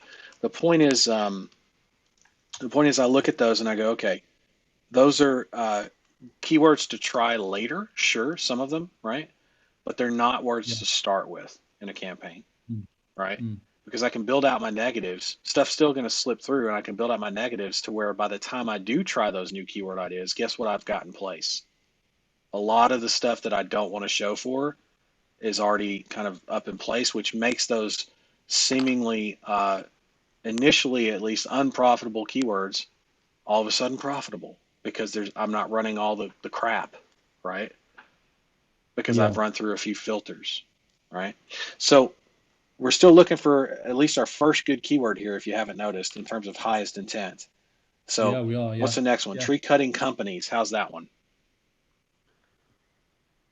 Uh, Don't think about it. Just answer. I think it's good average to good. Yeah, it's not bad, but it also doesn't say what that somebody needs that company. Doesn't say they're Could be looking desperate. for a Yeah. job. Could be looking just to know what's in the area for some reason. Right? Yeah. There's been so many times I've run a search like that where it's generic, but also still trying to figure out what's in the area. And I don't even need a tree cut down. I just wanted to know how many tree companies there were in the area. So not Could the be best, right? What else you okay. got? Yeah. Tree root removal. That's a specific process. What's the intent? Again, average. Right. Pro tree service. Uh, No. Keep going. no, it's in the same Tree group as topping. tree cutting Right. companies. Tree Yeah. topping. No, again, it's average. Tree, what does that say? Cleaning? Clearing. Clearing.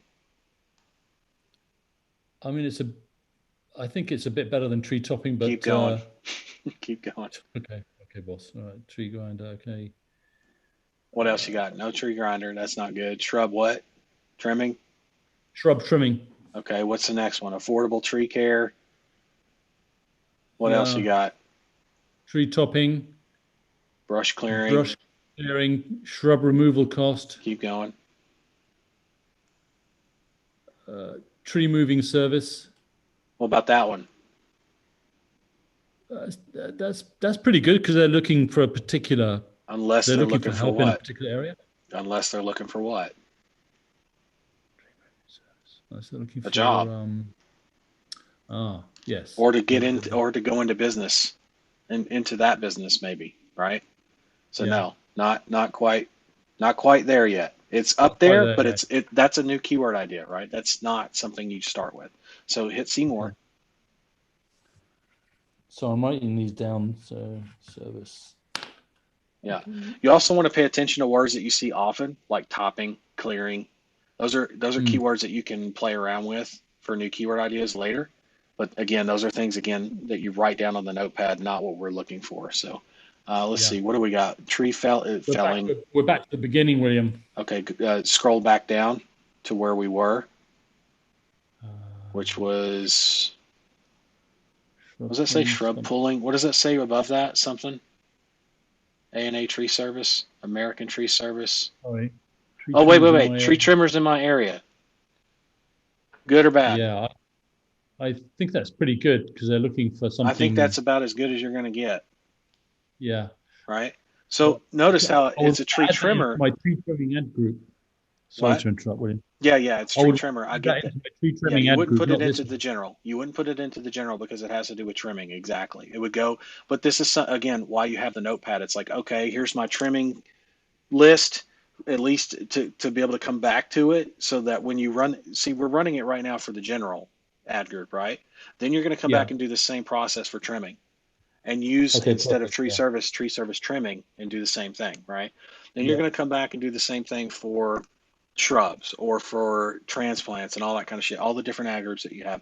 You're going to come back and run this exact same process, but it doesn't hurt you to write shit like that down. Absolutely not. Okay. So this process, Okay. like I said, you only have to do it once, but you really need to do it right so that Mm, you only have to do it once. Otherwise, you're sure. going to be back here doing what we're doing, right? Um, Yeah. but Yeah. tree trimmers in my area, is that high intent? Is my question. I think it's the highest we've seen. It's the highest we've seen yet. Very good. Yeah. What's the one above that? Tree. I think we weren't Tree, this far tree down. disease Can you treatment. scroll back up? Let's start back up to where we were. Um, tree roots. I don't remember seeing that one yet. Affordable tree care. There we go. And then tree. What's that say underneath it? Tree Tree lopping. lopping. Okay. Brush clearing. Shrub removal cost. Keep going. That's where we were at. If you scroll down. Tree moving service. Does that say small stump grinder? Small stump Tree grinder. Yeah. tree There's surgeon some. costs. So we're getting Yeah. closer, but not quite, right? Those would be Yeah. good for except for the grinder stuff. Those would be good keyword ideas, just not. So tree care is that ink? Ink. Yeah. Okay, so somebody's looking for a business. Not quite what we want. Tree stump removal cost. It's getting closer. Tree disease treatment. It's hard for me to read this. It's on a small screen. Keep Yeah. going. Tree disease treatment. Yeah. Keep going. I think that's a good one for maybe an arborist, but Tree this disease guy's not. treatment could be something, some kind of treatment you put on the tree, right? It could be considered to do it yourself. You need to look into that, right? Yeah. Removing small tree stumps. What else? American Tree Service. Keep going. So we're getting warmer, Hmm. if you notice. Tree chipping service. Okay, what else? Shrub pruning. Keep going. A&A tree service. That's a Keep brand. keep going. Stump pulling. All right, Stump tree service. keep going. Tree transplanting. That's your ad group. Right. Now, is that high intent? I think it is. I mean, It's not. It's you not. don't idly. No, You you don't don't think idly? Yes, you do idly. I told you you I've done don't that. like. I You don't told you like I saying have. you don't. Listen, I told You you, got to be pretty I sure. just told, listen, I know it's hard for you to understand, but you really got to let go of the type A thing for just a split second. I'm Okay, telling you, sorry. I have personally looked up that keyword and not fucking called somebody or wanted to call somebody for tree service of any kind. I live in the desert, dude, and I've looked that word up. Not related to, by the way, what I teach you guys. So that's because it would be fair to it would be unfair of me to say that and have done that in that case. But I'm saying I have looked that keyword up on my phone, sitting on my fucking couch, not working. I have looked that up, not recently, but I still have done it. Right? Yeah. It's not high intent. It's not high intent. It seems high intent. High intent though is tree transplant service near me, right? That's the Okay. absolute Yeah. highest intent you're going to find. Tree Yeah. transplant service, same day service, or some shit like that. That is the highest intent you're going to find, John. You need to start Yeah. thinking like that. You need to be Okay. looking for that, not what try to make something that like tree transplant where yeah, it's because it's so unique. No, that's not how things work. You know, I Mm. Google does not work like that. Google is an information engine, John. So when we go to Google, all of us, we're not always in the market. In fact, most times when we go to Google, we're not in the market. Did you know that? Yeah. We're researching. We're researching either to research to prove a friend wrong, prove the wife wrong, learn more, or maybe in the market, or maybe not in the market, but someone had asked about it earlier and we were curious because we did not know about this particular person in history and we wanted to learn about them because you've always had an interest in those kinds of things, right? I mean, you guys Yeah. have seen me do countless Google searches on training sessions like this where I don't have any intent of buying. I'm looking up a quote or I'm looking up um, different types of services that are related to tree services or that tree service companies also provide. But I have no intent whatsoever of calling up a tree service company. And you don't want to show up for those things, at least not initially, right? Tree transplanting is a great keyword idea to try once you have uh, uh, uh, 2 or 3 rounds of optimization on your campaign, meaning you're not going to be spending for a bunch of shit keywords and search terms or search queries. It's going to be mostly about, like you said, because it is a unique topic, transplanting, tree transplanting, but you also have all the negative stuff in there. That's going to make more sense, right? Yeah. But you don't ever start with that. You don't ever start with that. Let's keep going. Okay. Tree maintenance services. What do you think? Um, Average. Average. Good. Keep going. I mean, What does it's that say? high value if you buy, because you're talking about a regular, program, right? You're Yeah, not that's just talking about. probably a commercial client or an industrial type client. Yeah, Yeah. absolutely. What else we got? Tree chopping, Okay, keep average. going. Tree bracing, average. Professional tree trimmers, a bit better That's, because I you're mean, employing. professional tree trimmers. The only instance, and it's still a new keyword idea, and here's why. The only instance where that would make a big difference is if I'm looking up salaries. So, for example, maybe I want to know how much I'll make in 2 years as a professional tree trimmer, as opposed to you follow, as opposed to looking Yeah, for a professional tree trimmer. It's still borderline. Is it something you can yeah, use 2 or 3 rounds in after optimization? Yeah, and guess what? You're only going to pull the people that are looking for to hire a professional tree trimmer for sure, because you've got things like jobs, salary, all that kind of shit in your negatives, right? You don't have to worry about that as yeah, much. Um, yeah. what else you got? Keep going. Yeah. Stump eater, tree fertilization, wood removal, Yep. wood removal services. Okay. And I don't think this guy's into debris, like just hauling, right. uh, trash, What trash, else we got? yeah, tree debris. Trim the tree, which is a bit better, Not but that not but great. not great, but not great. Uh, AS Tree Services. That sounds It's a company. suspiciously Keep like a going. brand. See more. Yep.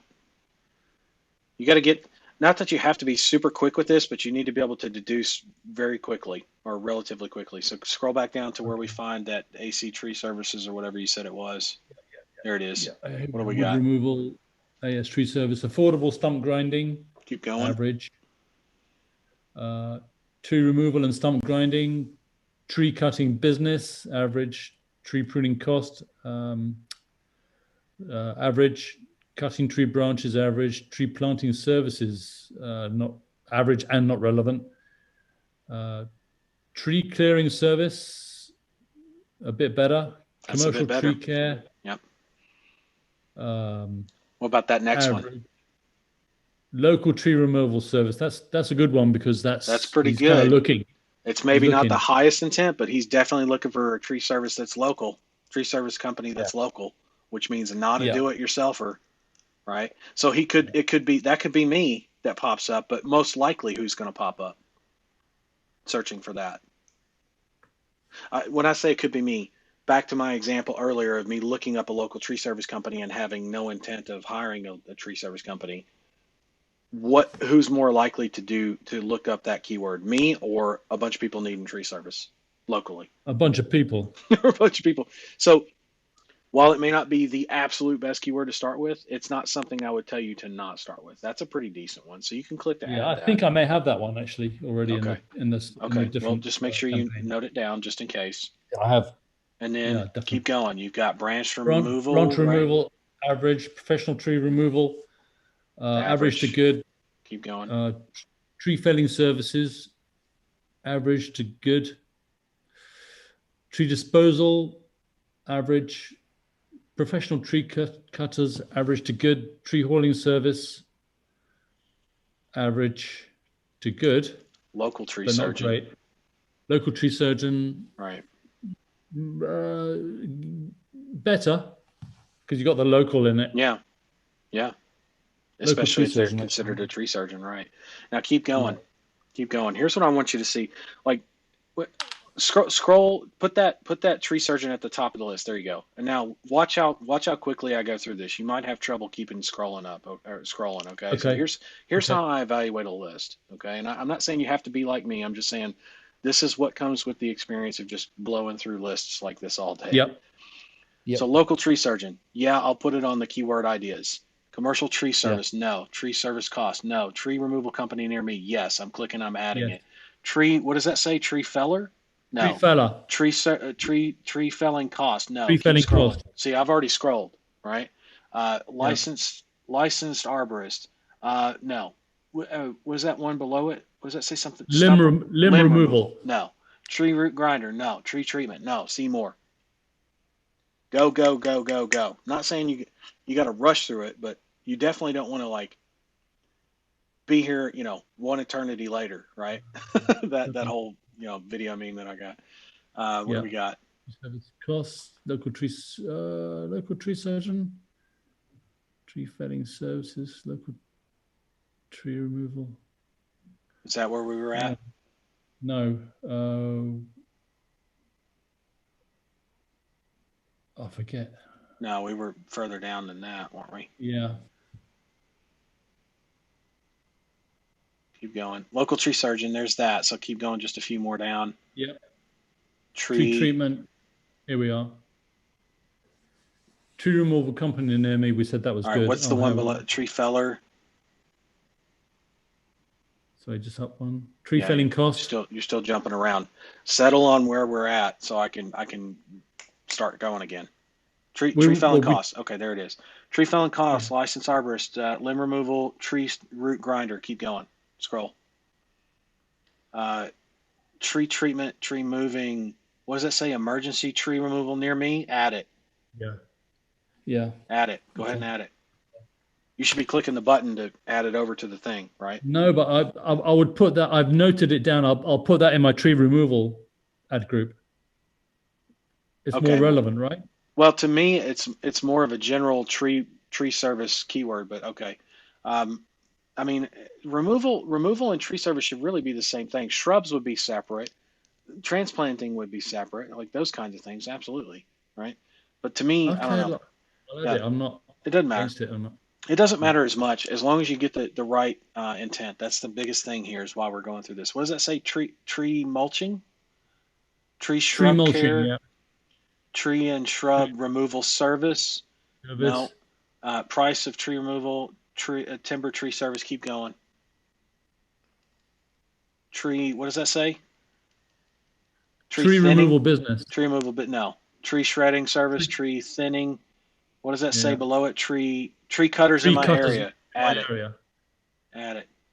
Tree limb removal service. No. Tree pruners near me. Yes. Right? You see the intent, the difference? Like there's tree limb removal service, which is pretty decent. But what if I want a job? What if I want to know how many are in the area and it's just an oddball search? Whereas versus near me is like, I'm looking for who's going to be close to me or in my area that's going to be able to do this. Yeah, got it. Okay. Yeah. Tree cutting service costs, shrub care, tree relocation, large stump removal, trimming the limbs, stump and root removal.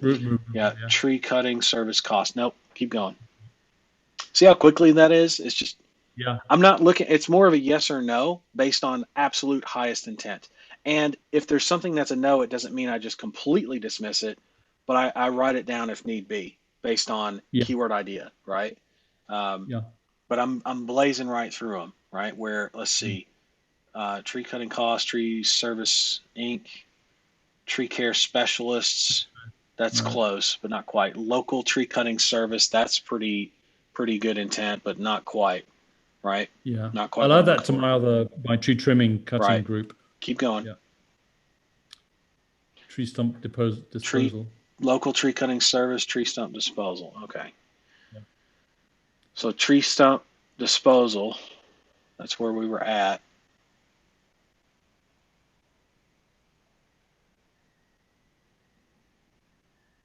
Keep going. Yep. No, it's down. It's down more. Keep going down. Yeah. Local tree cutting service. We like that one. Tree stump disposal. There it is. Whoa. Go back. Sorry. We're into the list now. Tree stump disposal. Where was it? There it is, right there. So now from here down, commercial tree removal. What does that say? Trunk removal. What's the next one? Tree removers near me. That one. I'm grabbing that one. That's a damn good one, right? See what I'm saying? They're in here, but they're usually further down the list. More broad tends to take up the top of the list. But the idea is you want to. That's why I said wait till we start finding some good ones. Then you'll start understanding highest intent possible versus pretty damn good intent, meaning you could try it after 2 or 3 rounds of optimization, and then Yeah. new keyword ideas that you'll try, and then absolutely never try in a million years because you know the difference between decent intent and not having any intent at all. Tree removers Yeah. near me. Uh,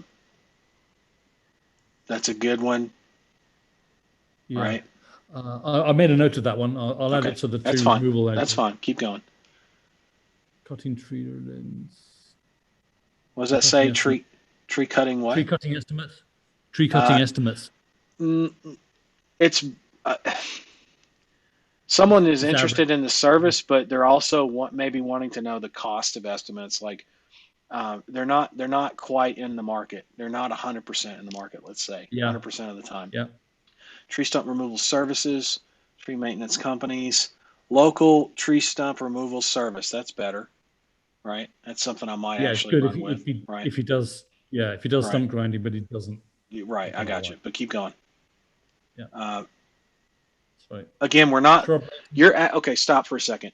We're not in that mode, John. We're in the mode of pulling all the keywords that we can pull that are the highest intent for tree service and the different ad groups that apply, not what any one client will or won't do.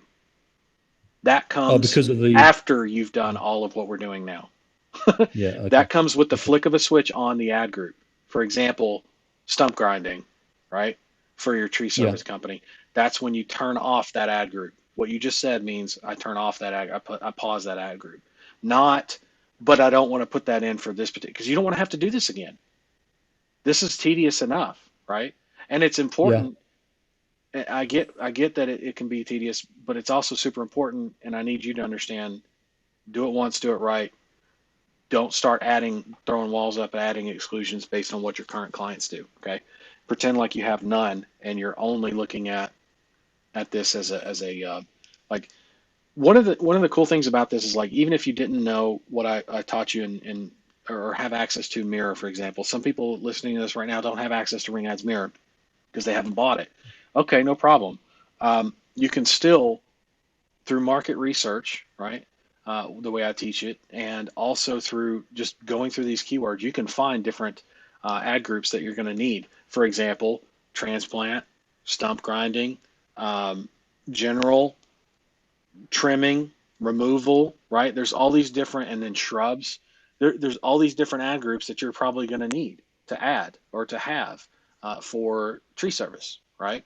In order for Yeah. you to be able to just copy duplicate, no matter what your client, who your new client is, you'll be able to copy Yeah. duplicate from one campaign, and boom, turn off certain ad groups, turn on certain ad groups, and never even give it a second fucking thought. You know what I mean? Never even have to Yeah. think about it or look at it that way again, this way again, for tree service, that is. Now you expand into HVAC, you're going to run this process again, just like this, right? You expand into plumbing or pest control or whatever it is you go into, you're going to run this exact same process again and again. Okay, so Yeah. that's why I say do it once, do it right. Um, or do it right, do it once, rather. Same thing. But Understood. yeah, local tree stump removal service, shrub maintenance, shrub. What does that say? Tree Tree cutting cutting and and removal, removal. affordable Uh, stump removal, no, tree pruning companies, no, landscape tree. no. What does that say? Whoa, The tree company, nope, tree stump and root nope, removal, large nope, stump removal, eye tree, I think it's eye nope. tree service, But care tree no, service, nope. local tree trimmers. I think I heard Higher. that one. But See what I'm saying? How, yeah. if you, by the way, if you go through it faster, there's nothing that says you can't go back through this list again real quick, right? I Because at will. the Yeah, speed I'm definitely. going Yeah. through, do you see how it's just like the Yeah. obvious ones stand out more? Because I'm just like, Yeah. nope, nope. Oh, wait, that looks pretty better. It looks better, but not quite. And then, Yeah. there's the absolute winner, because I'm going through it fast enough to not have to overthink it. I'm Yeah. short circuiting the overthinking, right? That's the key here for us type A Uh, personalities, or care tree service. Here we are. Yeah. Okay. certified tree Um, service It's fine. We can just pick up here. What does that say? Plant removal service, Plant licensed tree remove service, no. tree mulching service. Keep going, right? Local tree Tree, service tree near service me. business. Boom, right? Yeah, I I like mean, it's that. just when you go through them like that, and then the right one shows up, it's obvious. It's painfully And obvious. Versus with these, spending. yeah, Hold on. Versus spending what you were spending earlier. I'm just trying to give you a like you're going to be able to go back and listen to this recording or watch it and be like, oh shit, I see the difference because I was spending 5 minutes on, well, not 5 minutes. I was spending like 1 minute, 30 seconds to 1 minute evaluating each keyword. He's blowing through doing this. And the obvious ones pop out when he does that. Got it. Right. yeah, That's what I'm trying to teach you is not for speed's sake, but what comes with the speed comes the obvious answers. And that's what you need is you need the instinctive answers, the obvious no-brainers, the layups, whatever you want to call them, yeah, for your initial keyword set. Right now, can I go yeah. back through and grab after I've gotten the running this exercise? Can I go back through and grab the keyword ideas that I want to run after 2 or 3 levels of optimization? Absolutely. Right? I don't have Yeah. to stop and write those down and break the flow. I could just go through this, hit see more a bunch of times until I've exhausted the entire list, then scroll all the way back to the top and then pull out the notepad and go a little bit slower because I can rest easy knowing that I've got my highest intent already locked in, right? And then pull in Yeah. those lower level but still pretty good intent, just not the highest. And then everything else is ignored because it's absolute lowest intent or not relevant, right? Irrelevant. So Got it. okay, so that's why I do the speed thing, and that's why I'm encouraging you to do it. Is not to be fast or to be um, just again what comes from you doing that is going to be obvious at this point after going through that. Let's do it one more time so everybody else can kind of see the difference here. Large tree pruning. Where are we at? Sorry, plant removal services, no. Okay, Licensed tree service, no. Tree mulching service, no. Tree service business, no. no, Tree root removal cost, no. Tree excavation, no. Tree lopping services, no, no, no. Large tree pruning, no. no. Residential tree care, no. Trimming services, better, but no. Bush trimming service, no. Uh, Shrub stump removal, no. Trimming oak trees. I mean, I happen to know that's kind of topical right now. So I'm going to add that because you can only prune oak trees in the winter from my Yeah, at the same time though, knowledge. it's not highest intent, dude. Not the highest No, intent. Okay, so no, you no, see how but the you average okay, Joe wouldn't be able to do an oak tree. John. Here's the Yeah, biggest thing I can tell you, dude. yeah. Stop deviating. Okay. I get your need to do that. I get the want to do that. I'm type A. I want to do shit like that all the time. What I have found great comfort in over the years is knowing that at any time after I run someone else's process, can I come back to it and run my process or run my thought process? Yes. So for the next few minutes, I want you to just turn that off because this list is still going to be here when we're done with this call, right? Yeah, Yeah. So let's not see what I'm saying. Like let's focus on because you just cost yourself time and momentum of the very exercise and point that we're trying to prove here about what comes with the speed. You just broke that momentum, right? By the way, this a lot of okay. people in type A personalities tend to do this for everything I teach. They do their own thing first and then they realize, oh, let me try this, and then they try combinations of that because they want to get creative too soon. And at every stage it ends up costing you the momentum, and momentum in a lot of things that we do, not just this particular thing, but in a lot of things I teach are key because they keep you moving forward. So for example, I've got guys right now that pull in a few clients and then nothing for weeks. And it's not a one person thing or any one person in mind that I have, but there are several people that have done that over the years. And by several, I mean more than I can count. Um, and what you end up finding is that after a couple weeks of that, you develop the rust, right? Or if you're a one man band and you got to jump back on the phone after being off the phone for 2 or 3 weeks or a month or worse, it's not easy. In fact, it's as difficult as it was in the very beginning when you first started and overcame that. Okay, so not Yeah, advised. Client acquisition needs to continue until you have hired and trained out for your staff. right? For the sales staff anyway. So, and that's just one example of what the momentum will cost you if you deviate from what I'm teaching. Not that what I'm teaching is the end all be all. I just happen to have the right set of everything in the right amounts in the right way that gives you the result you're looking for. So when I say go through this and do a yes or no, that's what I need you to do. Come back to that thinking later. Okay. There's nothing wrong with it. It's costing you the ability to find the good keywords. I promise. So let's No, try you're this right. again. I think that's one of my problems because It's okay. that's why I'm here because I want this thing to really sing, So Exactly. obviously, Right. And that's what I'm it's trying my to I'm tail on trying to help you something. fine tune it. Okay, so let's come back to this. Remember, just a yes or no. Everything else you can come back to later. All right, so best you go for it. You were doing good. Bush trimming service, no. Stump removal, no. Trimming large trees, no. Trees cutting and stump removal, no. Trees and trim, no. Expert tree services, better, but no. Actually, I quite like that one, but should I add it? I No. know it's not expert tree services near me, but The answer is no, and you knew it was no. You're trying to justify. You're trying to you're right. justify, and you slow yourself Yeah, down, and then you yeah, yeah. cost yourself again. Keep Okay, scrolling. yeah, okay. Stump disposal, no. Quick stump removal, no. Tree pruning and removal, no. Dead tree removal cost, no.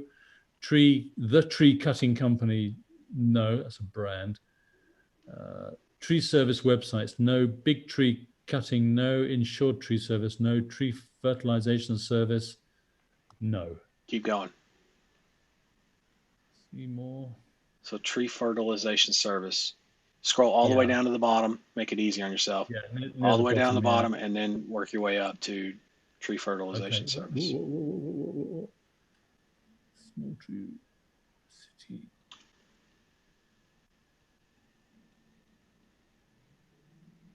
Tree fertilization All right, service? so No, keep that's going. not. Yep.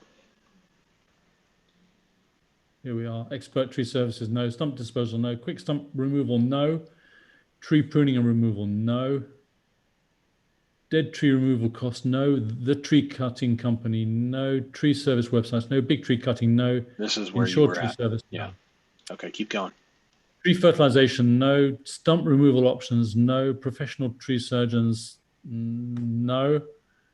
Although it's better. Tree felling companies, no. Tree trunk grinder, no. Expert tree removal, better, but no. Tree care arborist, no. City tree removal, no. Trimming maple trees. Maybe if I had a dynamic Stop keywords. doing that. Yes or no. Okay, Yes or no. stop. Yes or no. Okay, no. Tree removal specialist, Okay, no. keep going. Branch tree service, no. Small tree removal cost, no. Average price for tree removal, no. Stump grinding removal, no. Large tree services, no. A tree company, no. Grinding out tree stumps, no. Tree transplanting services, no. Tree branch removal cost, no. RD tree service, no. A professional tree service,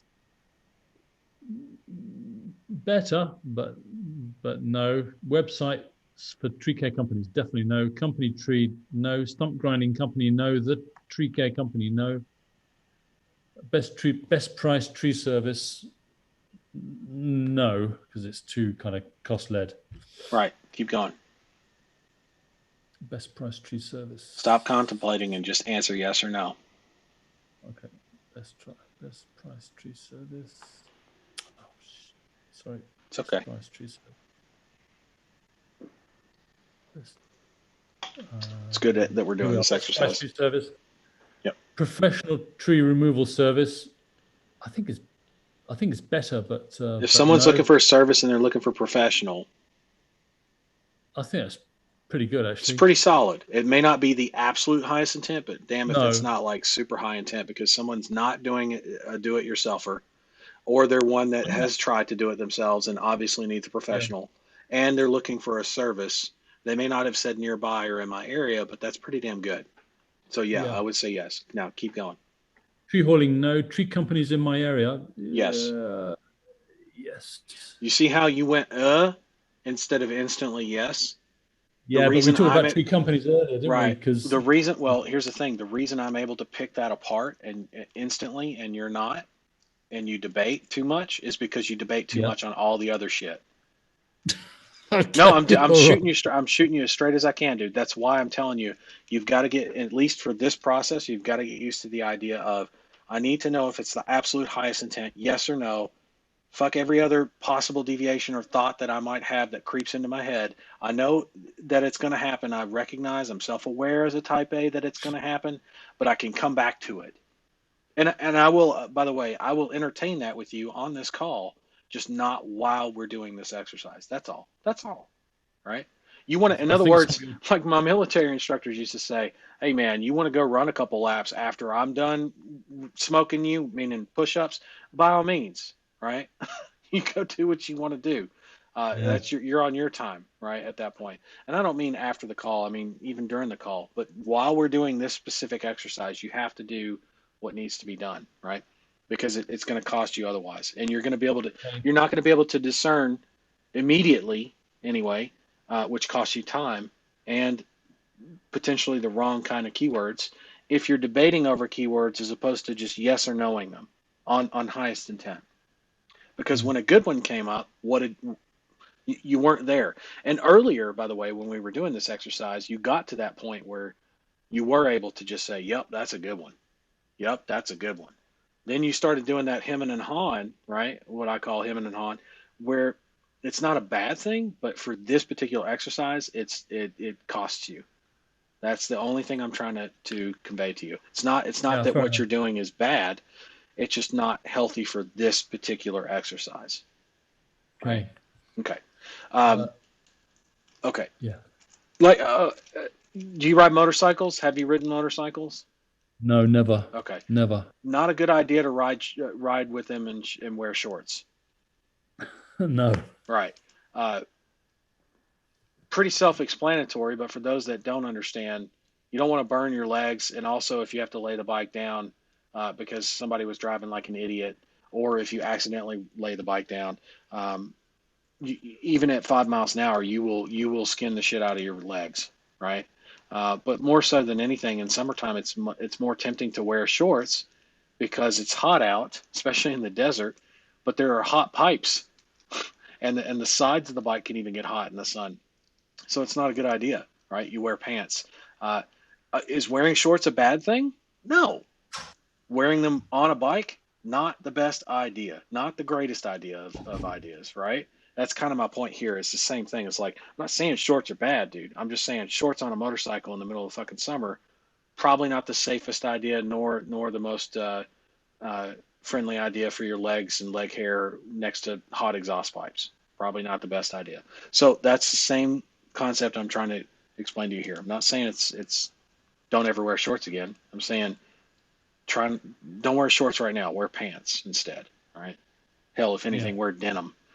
Wear something heavy. Not sweatpants either. Sweatpants is just as dumb to me as shorts would be on a bike, right? And the thing is, like, this is coming from a guy who rides motorcycles, and I'm not a pro rider or anything by any means, but I sometimes I used to, at least in my early days, I would cut corners, like especially when I was in the military, I'd just throw some sweats on and have my workout shorts underneath, and throw my backpack on and haul ass to the to base so that I could work out, and then I had a change of uniform on base where I worked, and that worked well for me, except for the fact that I wasn't observing as well as I could with the safety protection. Now, I did wear a helmet, I did wear gloves, and I did wear a jacket. And so, with spine protection and everything, and pads and all that, at the same time, though, my knees totally unprotected. And one time, I'll never forget this because it taught me why I needed to wear pants at all times, and boots instead of tennis shoes. Um, I wear boots anytime I ride now. It's boots. I don't care if it's the middle of fucking summer or not. I'm wearing boots. Okay, and if I can, I'm wearing riding boots, but at least some kind of boot because boots strap on and they're hard to come off if you strap them on right. Whereas tennis shoes will go flying at the first lay down on a bike. Um, and that's not good because, believe it or not, boots can help you stop if you're sliding across the ground. I laid a bike down once, and I was only doing, oddly enough, I was only doing about 10 miles an hour. But let me tell you something: when you lay a bike down, even at 10 miles an hour, you're going to end up with road rash, and you're going to end up with road rash on the places that had the least protection. And guess what? I was wearing sweatpants, and my sweatpants became sweat shorts practically because of me laying down that bike, even at 10 miles an hour. I slipped the bike on some leaves and I wasn't able to recover. And my dumbass was trying to roll around a speed bump instead of just going over it. I don't like going over speed bumps at slow speeds with a motorcycle because I don't want to kick my legs out, which is instinctive but not correct either. So I would go around it on the curb, and it just happened to be a bunch of leaves piled up, and it had rained, oddly enough, in the desert at that time. Uh, for there to be wet leaves, and I just wasn't thinking, and I went right through it and was going about 10 miles an hour and laid the bike down right in front of a bunch of kids going to school too. I was so pissed. I was embarrassed, pissed. First time I ever laid a bike down. Bike was fine. I'm just saying it sucked because now I had to go get a new siding panel for the bike and everything, and I had certain things in place preparation wise, like what they call what do they call those things? Those knobs. Basically, they're knobs that keep your the fairing off of the ground when you lay down for the most part. So the damage to the bike was very minimal, which is nice. The function was still there 100%. It was just more cosmetic than anything, and my pride, and the fact that I skinned the shit out of my knees. That sucked. And I never ever got caught, even though I was only going to the gym. I never ever got caught wearing anything less than at least denim pants or jeans and boots and from anywhere, right? Even if I was going to the gym, I was wearing denim, and underneath it, I would have my shorts or my workout shorts or my workout equipment, and I would carry a change of shoes in my backpack. That's how serious I got about it. My point is, back to why that matters here. It's just not the best idea, and I don't want to see you creating those kinds of habits, because the next time you go to step into a new vertical, if you bring this kind of, and you're going to have this in recording for posterity and for all time, right? To where it's going to be very clear to you, okay, I'm ready to step into HVAC. I need to go through this thing, yes or no. Make notes at a later time, speculate, pontificate at a later time, not much later, just not right this second. Not from A to Yeah. B. I need to wear the jeans, and then if I want to wear shorts when I get to B, then wear the shorts when you get to point B, right? That kind of thing. Same thing here. So let's go through this again, or start up again, and yes or no, and keep it moving. Anytime you catch yourself wanting to I don't know, kick something around, don't, and then catch yourself on it and come back to it. Okay, and I'm right here. Okay. So what do we got? Tree trunk removal costs. What do you got? No. Trimmer tree service, no. Service tree care Inc., no. Stump grinding price, no. Days tree service, no. Okay. You want to do another batch? Yeah. Days tree service. Are you kind of getting the feel for what I'm saying though? At least Yep. for keywords? Okay. Okay. I mean, this is why I do these calls, man. It's super helpful. I get that. I just want to make sure that you're good personally so that you can take this and go and create all your ad groups for all your campaigns, even if you're going to turn them off. That way, everything you do from here on out is kind of, well, not kind of, it's uniform, right? And falls into this not cookie cutter format, but definitely predictable format. And that helps you with driving predictable amounts of phone calls, right? Which is what you're looking for. So, sorry, Yeah. ready when you are. Yeah, I forget where I was now. Tree care company, stump grinding, RD tree service, a That's okay. Just professional keep tree going. service. Yeah, just run through them at this point. Okay, grinding out tree stumps, no. Tree transplanting services, no. Hang on, we've been company tree. Company tree, no. Stump grinding company, no. The tree care company, no. Best price tree service, no. Tree hauling, no. Tree lopping cost, no. Tree treatment companies, no. Tree care professionals, no. Tree shrub removal, no. Tree limb removal cost, no. Uh, mass tree service, no. Maple tree pruning, no. Tree clearing cost, no. Stump cutting, no. Tree root removal service, better, but no. Professional tree care services, better. I would say yes. Yes. Good. Tree pruning, You were able to, and by the way, the only reason you were able to catch that, because it is a yes, is why? the professional No, and the services together. no, yeah, that's what the keyword has in it that makes it good enough, let's say. Uh, why were you able to catch that? Because that was a close one, right? That was one that could have been the Yeah, other way. But yeah, could why, have gone why, either way. Yeah. but why were you able to pick that one out of all the others? Easier anyway. You were able to pick that pretty quickly. Why? Well, I liked it because of No, the you're services not. plural. You're missing what I'm saying. Let me back up. This whole time, Well, what have I been talking to you and harping on you about with the speed and everything, right? yeah. Why were you able to pick that one out, even though it was a little bit more difficult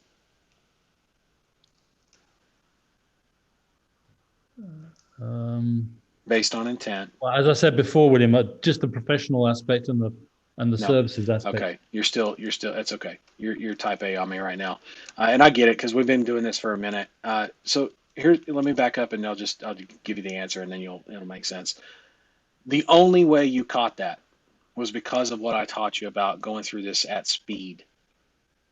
If you'd have been going through very slowly, you that would have got muddled in and maybe missed or Yeah, included, I think but so. I think included you're for right. Yeah, yeah. or included, but included for the wrong reasons, which means others would have been included that shouldn't have been, right? Because this Mm. one looks a lot like some of the others that you wouldn't have included, which makes sense to not include, right? And the only reason you caught this one the way you caught it in the manner you caught it was because you were at speed, is my point, right? And because Oh, okay, yes, there are like certain words in there that instinctive. make sense, but it pops. The right ones are going to pop at you when you go at speed. It's kind of like, gosh, I'm trying to think of stuff that pops up at you that you're able to just react to versus taking things one at a time. I guess it's doing is it's giving you depth perception or perspective, meaning if you are this close, like if you're looking at my camera, if you're like this close to the keyword all the time and every keyword you see is this close, there's no depth perception, there's no perspective. Versus if you're at speed, you're having to look at keywords come by you like if you were in a car just pass by you. And when you see the right one, it's like, oh, there it is. It's plain as day because you see all these that are not good, not good, not good, not there's a winner, not good, not good, not good. You see what I'm saying? Like there's something that comes with that depth perception, if you will. Um, Hard to explain, but easier to just implement if you just go, right? Just yes or no, yes or no, yes or no. So keep going. Let's see if we can find you another one here.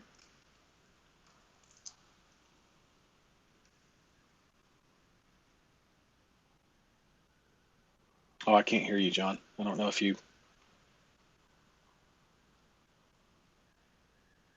did we lose your audio?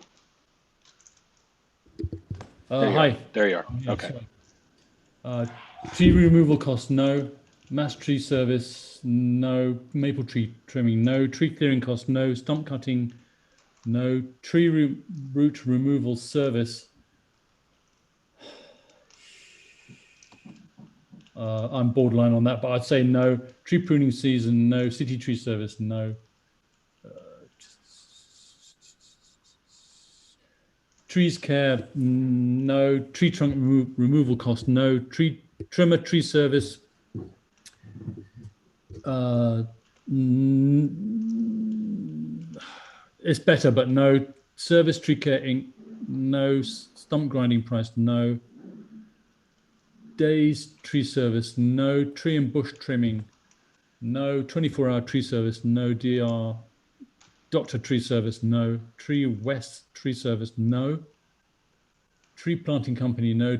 Tree stump grinding service, no. Upper tree service, no. Tree removal companies in my area. I think I quite like that one, but I'll put that on the separate. See, there's a yeah, but see, When you say I quite like that one, It's a yes. It's you a got to yes. get It's a yes, yes. God damn it, exactly, yes. exactly. You got to get used to the yes or no.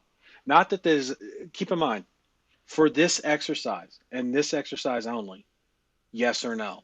Does that mean it's the end all be all? No. You can and does that mean you can't revisit this list? No, you can definitely do you can do all of those type A things, right?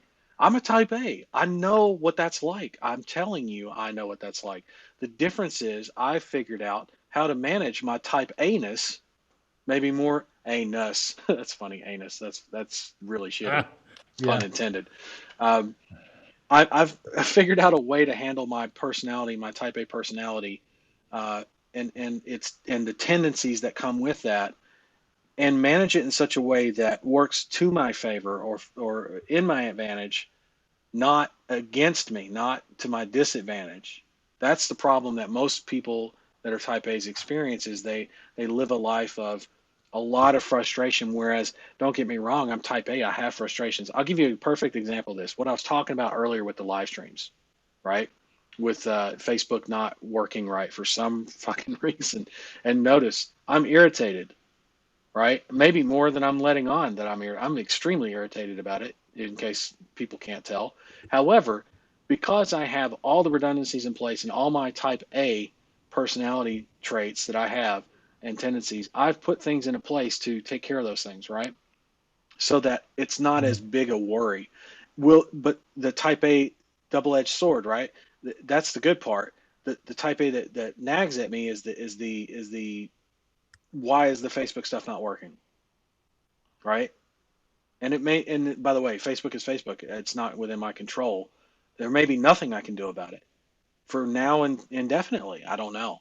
And that unknown is really what trips us type A's up typically, um, or the uncertainty and unknown. There's a difference between being certain that there's an answer and you just don't know it versus not knowing if you're ever going to find the answer, right? Like that's type A's have real difficulty dealing with that. I know that because I do.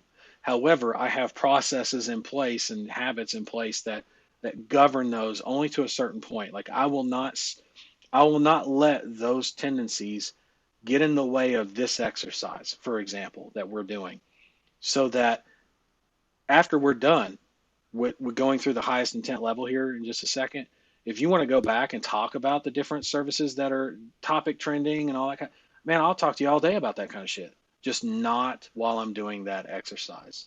It's very simple. Um, Okay. there are there are perfect examples of this all over the place, but like CrossFit, whether you do CrossFit or not, has a series of exercises and they vary every time you go, every day that you go in, it's a different set of exercises. You work in different muscle groups, et cetera, et cetera. Now, after that session, if you will, is done, can you do your own thing? Yes, you can, right? You can go back and revisit your legs because maybe you didn't get enough of a workout on your legs or something, right? That's fine. You can do that, just not during the session because the whole thing is timed and it's about your personal best and you're you're doing it while other people are doing it. Could you imagine the lack of cohesion there would be or camaraderie that there would be if everybody just decided to do their own thing in CrossFit? That's basically what you see down at the local gym, and that's what makes CrossFit unique versus the local gyms. Is that local gyms you got a bunch of people on treadmills and uh, um, different weight machines and ellipticals and stuff like that, and everybody's doing their own thing, and everybody's completely different. Versus CrossFit, where everybody's doing the exact same thing, just at different levels. Some people are able to do that exercise longer, faster, harder. Other people tend to tire out faster, but they're all doing the same thing. They're all doing the same type of exercise or same set, if you will. Now, if that's not enough for them, again, during their off time in the gym, they come back and in the CrossFit gym and do what they need to do to fatigue that muscle, right? To hit that muscle fatigue point for whatever they didn't feel they got enough of a workout on, or whatever it is, or maybe they're just fucking around and wanted to experiment more with how that exercise is done because it's uncomfortable to them. For example, a pull-ups where you do the swing. Some people aren't used to. Actually, quite a few people aren't used to how that process works. I know I wasn't when I started it. So after the series or sets, I would go back and work on that. Not every day, but every day that I had something left, I would go back and work on that. And that was just something I did because I wanted to get better at that particular thing. There's no difference here. Just make sure it doesn't cut into the things that you don't need it to cut into, and make it work to your advantage for the things that you do need it for, like putting those redundancies in place, right? So as you look at Yeah. these keywords here, you're able to pick apart immediately the right ones, and I say the right ones, the good ones, right? And then you can come back and talk about all the ones that were kind of maybes, and then Yeah. topics that are trending, all that kind of stuff. Different types of trees that work well in the industry, such as maple and oak. All right, and there's more than that even, but uh, you kind of get where I'm going with that. Like that's look at the Yeah. list you've built Absolutely. here. Look at the list you've built here. How many keywords have we got? A good what, What, a 15? dozen? Yeah. Probably a little over a dozen. And that's just what you actually brought over. I know there were several that you noted down on your pad for different other different for other ad groups uh, in a different topic, if you will, as opposed Yeah. to and that's us just kind of the last half of this exercise blazing through it. Most of these, by the way, came when we started blazing through In it, the last. Yeah. not the first half. Not that the first half was worse or anything, but it wasn't as beneficial to you as the last half of this exercise, me teaching you what I'm teaching you. And I know it sounds like Yeah. I'm harping on it. I'm really not trying to. And I appreciate your effort. You've put a lot of effort into today's training, so thank you for that. I'm sure a lot of other people are going to take value from that as well, and me being able to explain the difference in type A's and the double-edged sword that it presents. It's good and it's bad. As long as you make sure that it's always working to your favor, towards to your advantage, then you're going to be golden, right? Because Yeah. now that this process, let's say we're done, right? What is it that you would like to go back and revisit in this keyword list here? Now let's go back and do that. And I think what you'll find is that as we satisfy that part, your mind is going to instantly start to train itself to go, oh, it's going to be there, right? Like, I don't have to freak out. I don't have to worry. Kind of like I'm irritated that Facebook Live is doing what it's doing, but I'm going to fix it or I'm not. And I'm kind of easygoing about it. I'm the most easygoing type A personality you will ever meet because of those kinds of things. You see what I'm saying? Like, which sounds kind of contradictory, but it's the Yeah. truth.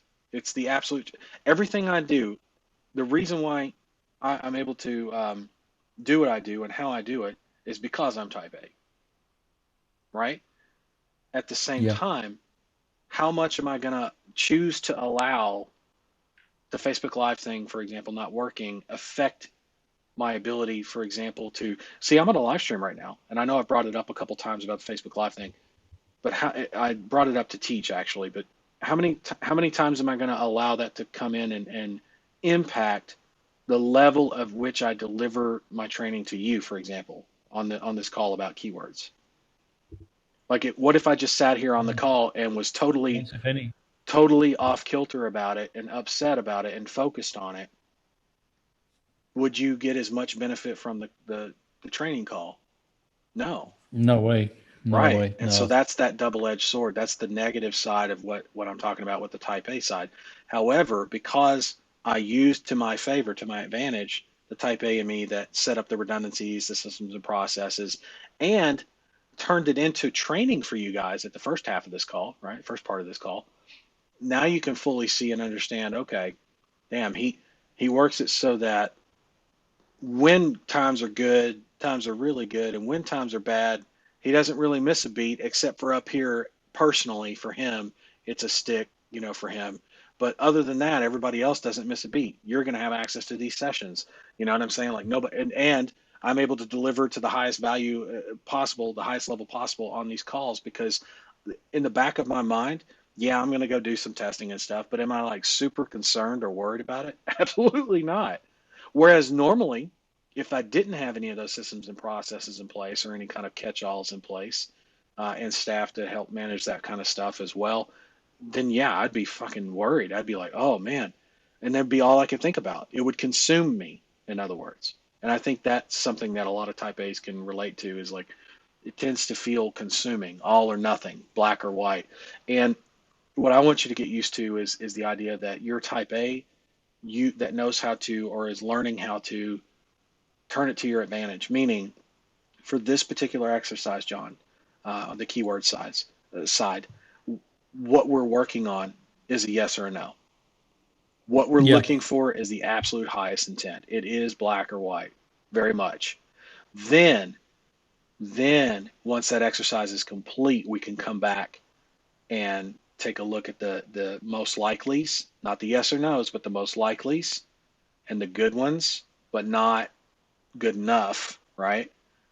And then go back and look at the ones that are keyword ideas, and the rest we ignore, right? Because they're too low intent or just irrelevant. So and that's how we, in this example, in this scenario, in this exercise, that's how we use our type A to work for us. Now, if you're not type A and you're listening to this, you're probably thinking we're all batshit crazy as type A. I get it. Most people that aren't type A look at type A's as if we're batshit crazy or neurotic or dramatic. Because and the crazy thing is, all we want is just for things to be good. That's it. Not perfect, even, right? A lot of us understand, like, for example, John, as a type A, do you think the world needs to be perfect all the time? No. Do you think it's possible No. for the world to be perfect all the time? No, definitely Okay. no. See, we even type A's laugh at that. Yet at the same time, if I told you the world could be perfect at all times, would you take it? Oh yeah. Yeah, right? That's the type A. Welcome to type A for you non-type A's. That's us. That's how we look at it. Does that mean that we're always going to strive for perfection? Probably, yeah. The good news for us is if you apply what I taught you earlier about the learning lessons for the how I dealt with the Facebook live streams or live streaming in general, and the two different types of knowledge, which are going to be I say two different types of knowledge, there's way more than that, but the two main types that I'm talking about for these kinds of things that come up, especially in your agency, are going to be the what did I call them? I'm going to have to paraphrase unless I look this up. Where was it? It was called. Oh, I'm in the wrong group. That's why. Hold on. Let me go back to the mentorship. That's where it was, where I posted that. The spontaneous what? Spontaneous. Um, Here it is. Hold on. I liked how I worded it, which is why I'm spontaneous anticipation of the problems, meaning you just are able to just think of it from past experiences or from other things you've done in your past, or have or maybe you're just able to think of it because you're smart enough to think of it, right? Uh, and that's not near as important as getting good at or getting great at the anticipation of recently solved problems becoming problems again. If that's all you did, that's considered, think about this, that's considered optimization, like life Mm. optimization, if you will, not even campaign optimization. It's the same thing. So I look at ad campaigns, right? I'm looking at this ad campaign, or the creation of it, right? And so as we look at as we you and I, as we continue to look at this in future sessions, which I assume you'll come back and we'll do that together, and I have no problems doing that with you at all.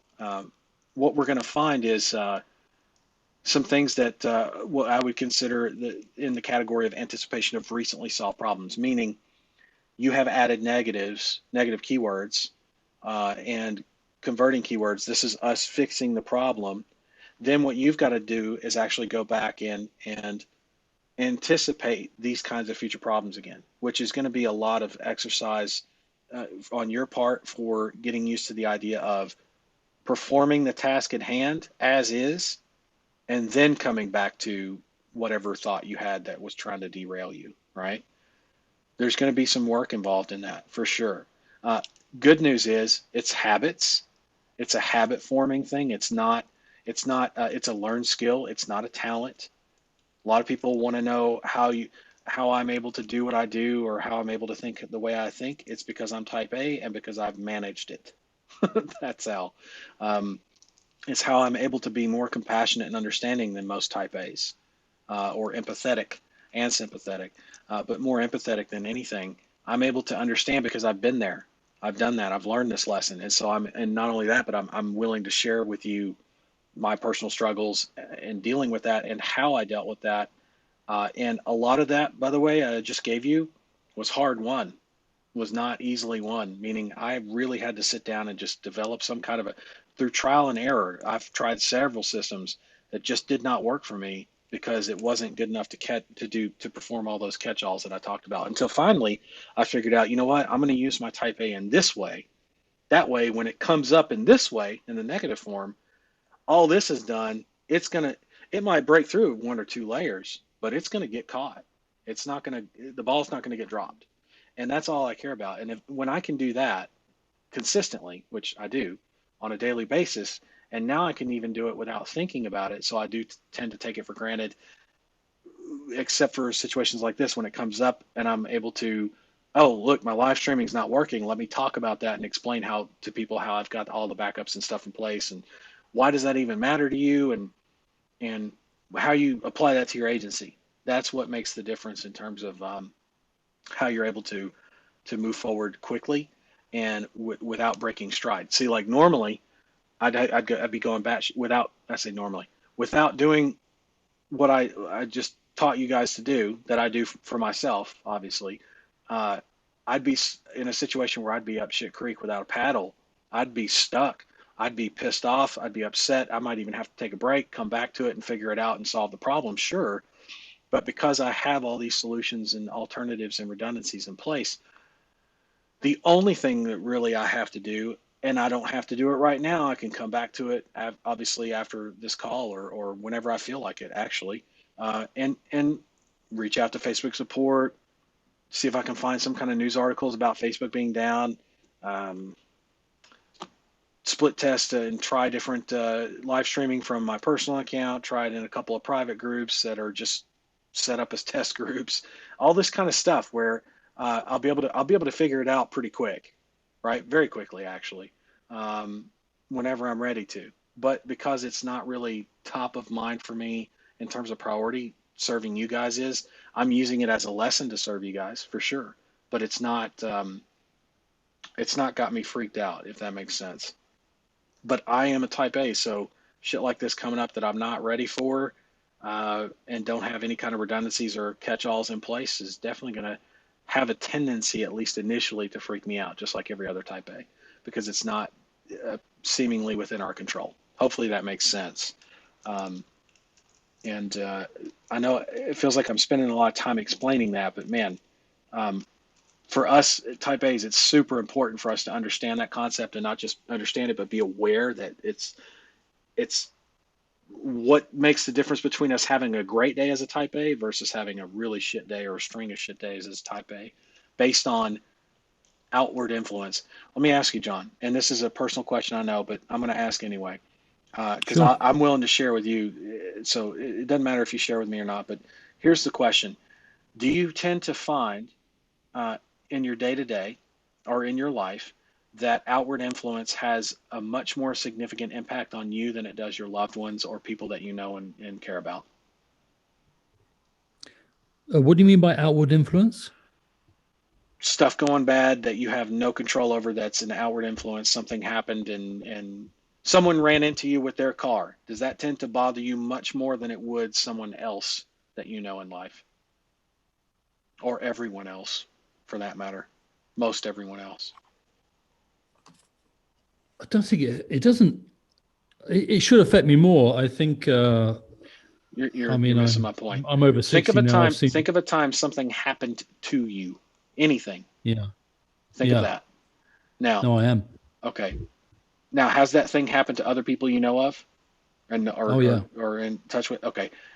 How was your reaction initially versus theirs? Maybe not long term, but initially, how was your reaction versus theirs?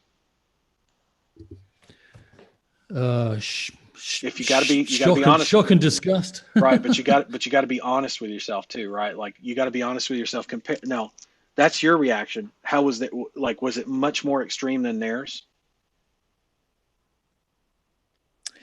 Your reaction. Inside, inside, It doesn't inside, matter. it was. Doesn't matter about inside or external. Internal, external doesn't matter.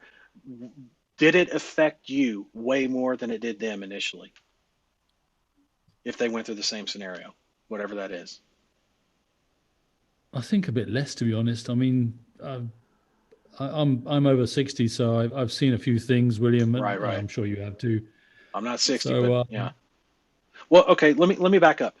Have you been in a car wreck, a car accident? a long time ago, yeah. Long time ago. Okay.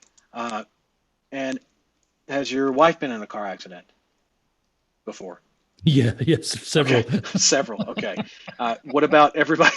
We'll keep that between you, me, and everybody listening in. Please, yes. Uh, and we're not going to speak unfavorably anyway, so it doesn't matter. But my point is No. this: other people that you know, friends, family, extended family, they've all been in car wrecks more or less, at least, or a car wreck at least, right? Most of us, right? Hmm. Now, do you remember how they described their reaction? Some of them. Some of them, yeah. To be honest, I think you know what? I think I'm a bit of a sociopath. I don't know. I don't No, really know well, type A's actually tend to be more sociopathic, but that's another, and CEOs as well. That's a whole other ball of wax. My point is more to the point. Here's what I'm asking. Like I can think of the car wrecks that I was in. I was only ever in, by the way, knock on wood, one car accident that I was behind the wheel. Every other car accident I've been in, which I've been in several, I was not behind the wheel. And um, every time I'm in a car accident, the time that I was most upset, and initially, mind you, uh, and emotionally impacted and all kinds of stuff. Maybe not physically, I was untouched. But it was the one time I was behind the wheel, and I was 18 years Yeah. old. No, 17. I was 17 years old. Excuse me. That was the first and only, again, knock on wood here, accident I've ever had behind the wheel of a car. Hmm. And that's not because I never drive. It's because I just became more mindful and have had some luck over the years for sure. But the idea is very simple. The reason it hit me the hardest, right? The reason it hit me the hardest was because I was the one in control behind the wheel, and that happened to me. Even though somebody else was in my lane, right, and popped over a hill over on my side of the road, on a two-lane road, right? It was my fault, and I had to own it, right? It was my fault, and I had to own it. I didn't hit that other Why was it person, your by the fault if way. he was in your lane? Well, because I didn't hit that person. I swerved to miss that person, fishtailed, ended up flipping end over end Oh, on the other side of oh, the I road see. into a ditch. It was a nasty Oh, good accident, lord. totaled the fucking car completely. Um, Hmm. and I listen to this. I had I had wrecked in such a way with my windows down that the sunglasses on my face, all my CDs, which we children back then we had these things that were round and they were called CDs, and they looked kind of like records, like the old people talk about, but they were a lot smaller and they would go into a. Okay, I'm being facetious, but I all my CDs that flew out the window, my school books, everything had exited the car except me. By the way, I had grass and mud in my mouth, like caked. I don't mean like a little bit of, I mean like I can't hardly talk because I've got so much sod and fucking mud in my mouth from my window being open and me flipping end over end. Don't ask me how. I had grass stains on my shirt, on a white shirt. How in the hell do you get grass stains from a car accident when you didn't even exit the car? Not one scratch on me, mind you. Not one. Not one. And I was behind the wheel, and I took it very hard. I took it very hard because I wasn't able to control the car.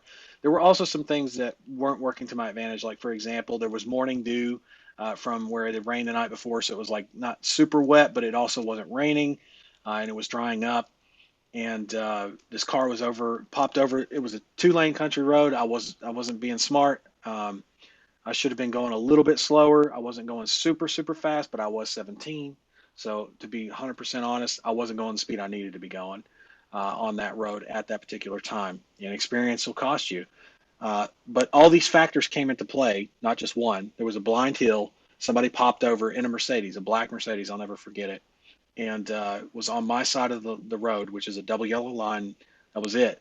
And on my side of the road, trying to cut the corner on that blind hill, not thinking there was anybody there, she was able to swerve. It was a she, it was a blonde. She was able to swerve quickly enough back into her lane, right? But not like overcorrect swerve. Me, I had to like, and there was no shoulder on the road, no emergency. So it's a two-lane country road. There's nothing. is grass and a ditch. So I I ended up my back wheel catching, but it's a front wheel drive car. Now I'm at an angle, not extreme yet, but because I was on a curve on a blind hill that goes like this, it's not graded for turning like NASCAR or something.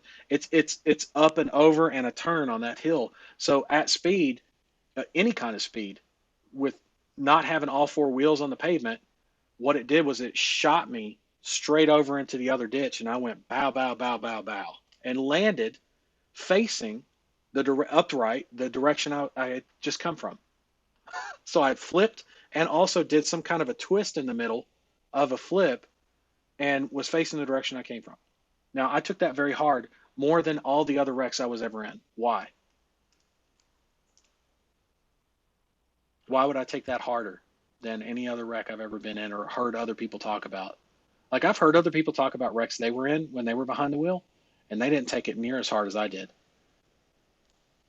So because of the loss of control, maybe? Loss of control would definitely be a big part of that. Absolutely. What else? As a type A, think as a type A. Why would that bother me so damn bad?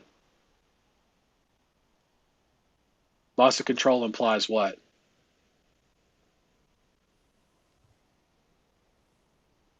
Uh, implies driving competence. I don't know. Right. Right. I'm trying to think. I'm incompetent. Right. That implies that Yeah. I'm incompetent. What else? Golly. If I'm incompetent, should I be on the road? Yeah, it kind of at that age, you've got your car, you've got your driving Right. license. Right. It's a slight against your masculinity in a way, isn't it? At that age, it's Oh yeah. part of who you Oh are yeah. because it's Oh yeah, it is. Right. It cut deep. It cut deep for a lot of reasons because then it's like, now I'm filled with doubt. Can I even drive? Like, do I even know how to fucking parallel park anymore? For real? I don't know. I'll have to find out, I guess. Like that kind of learning how to walk again kind of discovery process, if you will, as a type A, because you've been so deeply wounded on your levels of control and all that. That's the negative side of that's the negative edge sword of the double edged sword of the being a type A, right? And we yeah, tend to seemingly overreact compared to other people. The way I've interpreted that and learned how to use that to my favor, which you can now feel free to take from me and use as your own. It's not like I own this template or own the rights to it or anything. I just figured out how to use it. So you use what I use and you'll do very well, which is this. I don't overreact. I just care more. I care more about things than most people. That's all. And how do I use that? Well, because I care more, I care about finding ways to make sure that kind of shit never happens again, or that it does happen again if it's the right thing to happen, right? Or what I want more of, right? Um, and then I got addicted to, and highly suggest you do the same. I got addicted to this whole thing of, well, how do I do that and not be have to be around to make sure that happens all the time? In other words, automate it. How do I systemize it and process it so that in case that breaks down, I've got a catch-all underneath it. And then what if that catch-all goes bad and I got another one underneath it, right? And then I've got multiple people managing the systems and processes that automate that and all the catch-alls. And then I'm the last line of defense. I'm still here, but very rarely am I ever called up. And when I am, it's like, what do we do? And I'm like, oh, well, we just do this and that. And then next time, make sure this catch-all is in place. And they're like, oh. And then you do that with your yeah, staff, by the way. You do that with your staff enough. It doesn't matter what kind of business we're talking about here, by the way. But in your agency, if you do that enough with your staff, guess what they start doing for you? tell me. Solving the problems. Yeah, They start solving the problems for you and telling you, oh, yeah, by the way, we had another breach in the catch-alls because of this and that. And here's what I did to fix it. Are you cool with that? Yes. That's all they need from me. A yes or a no. That's it. And an attaboy, right? Good job. Because whenever I see somebody do that that's in my employ, I'm like, oh man, he's getting it, right? That's someone I'm yeah, looking to groom for becoming more like me or duplicating myself in that person to do what I do at the levels that I do it at on a ton of different businesses, not just one business or any one process. But that's my point.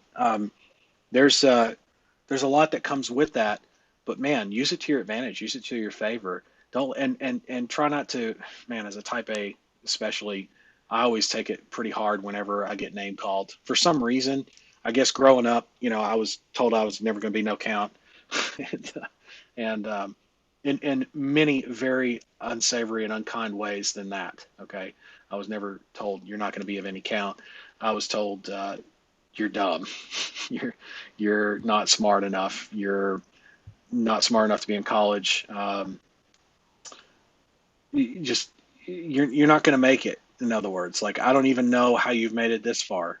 Like those kinds of comments, those kinds of remarks from people who are supposed to have your have earned anyway your highest levels of trust, which to me would be your blood parents, like your biological parents.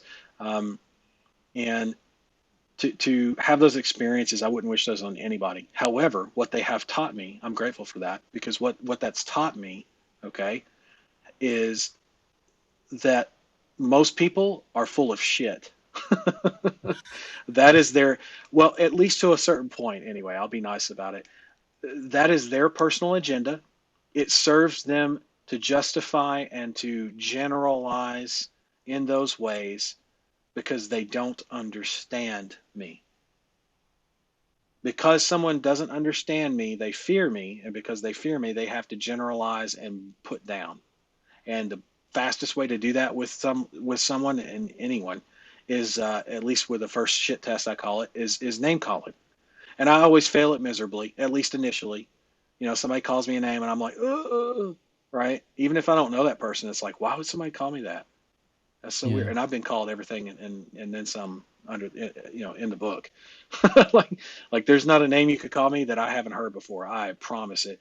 And because it's not from my biological parents anymore, guess what? It doesn't mean shit to me hardly as much as it used to. There are people that I choose to let into my life where, like a business partner, for example, or someone that I look up to as a mentor, that I do give a little bit more trust and opportunity, let's say, for them to say something like that. And if they ever did, it would really fuck me up. There's been a couple instances of that happening in my life, and there's not as much I can do about that as I'd like to, but there are some learning lessons, actually many in that. But you have to put yourself out there, and I recognize that, and not let the over time. It comes with experience, of course. Let the name calling get to you as much. Understand that everybody's pretty much, when it comes to that kind of stuff, is full of shit. There's a personal agenda, or at least some kind of generalization going on, because someone doesn't understand you or understand what you're after, and doesn't support you. And not only that, they have to find a way to to not put you down, but to sometimes keep you down, right? Keep you under their thumb, keep you under their control, put you down so that you don't bring it up again or bring it around them again. There are many people like that, more people like that you'll find in your life than not. And that's not really a type A thing, that's an everybody kind of thing. But type A's tend to take it harder when somebody generalizes like that, because we're not generalization kind of people. Like, that's not what we do. We don't generalize. We like specifics. That's what type A's are all about. So when somebody I says think it holds you you're a back. dumb shit, William, if I could just add something briefly, sorry to yeah, interrupt, but no, sure, yeah, the the thing that this I have really hadn't thought of it as type A or type B or Z or whatever, but I don't really know what personality type I am. But now you mention it, you're a I hundred think percent. I think it maybe it's held me back because I should have been on this call 6 months ago, and No, it's taken me this that's long to most get type my head. A's. That's most type A's, Yeah, John. 100%. That's why do you think every time, and by the way, that's why I do this, but why do you think every time somebody jumps on a call, I'm super appreciative for it and grateful for it, and tell you, hey, I got all the time in the world for you. Why? yeah. No, I totally buy it, but inside it takes up a fair bit of, I don't know, a fair bit of courage to kind of It lay all your does. work out for general inspection by the interweb. And Right. and I think that's what's held me back, to be honest. And I'm okay about it now. And I think the if I had a message, and I think to other students, Yeah. like myself, of your excellent system, What would is it be? really to use the support and come on these calls and just put out your ads I'm not going to crucify you. dashboard up. Yeah. Yeah, exactly. It's not If as bad as anything, it.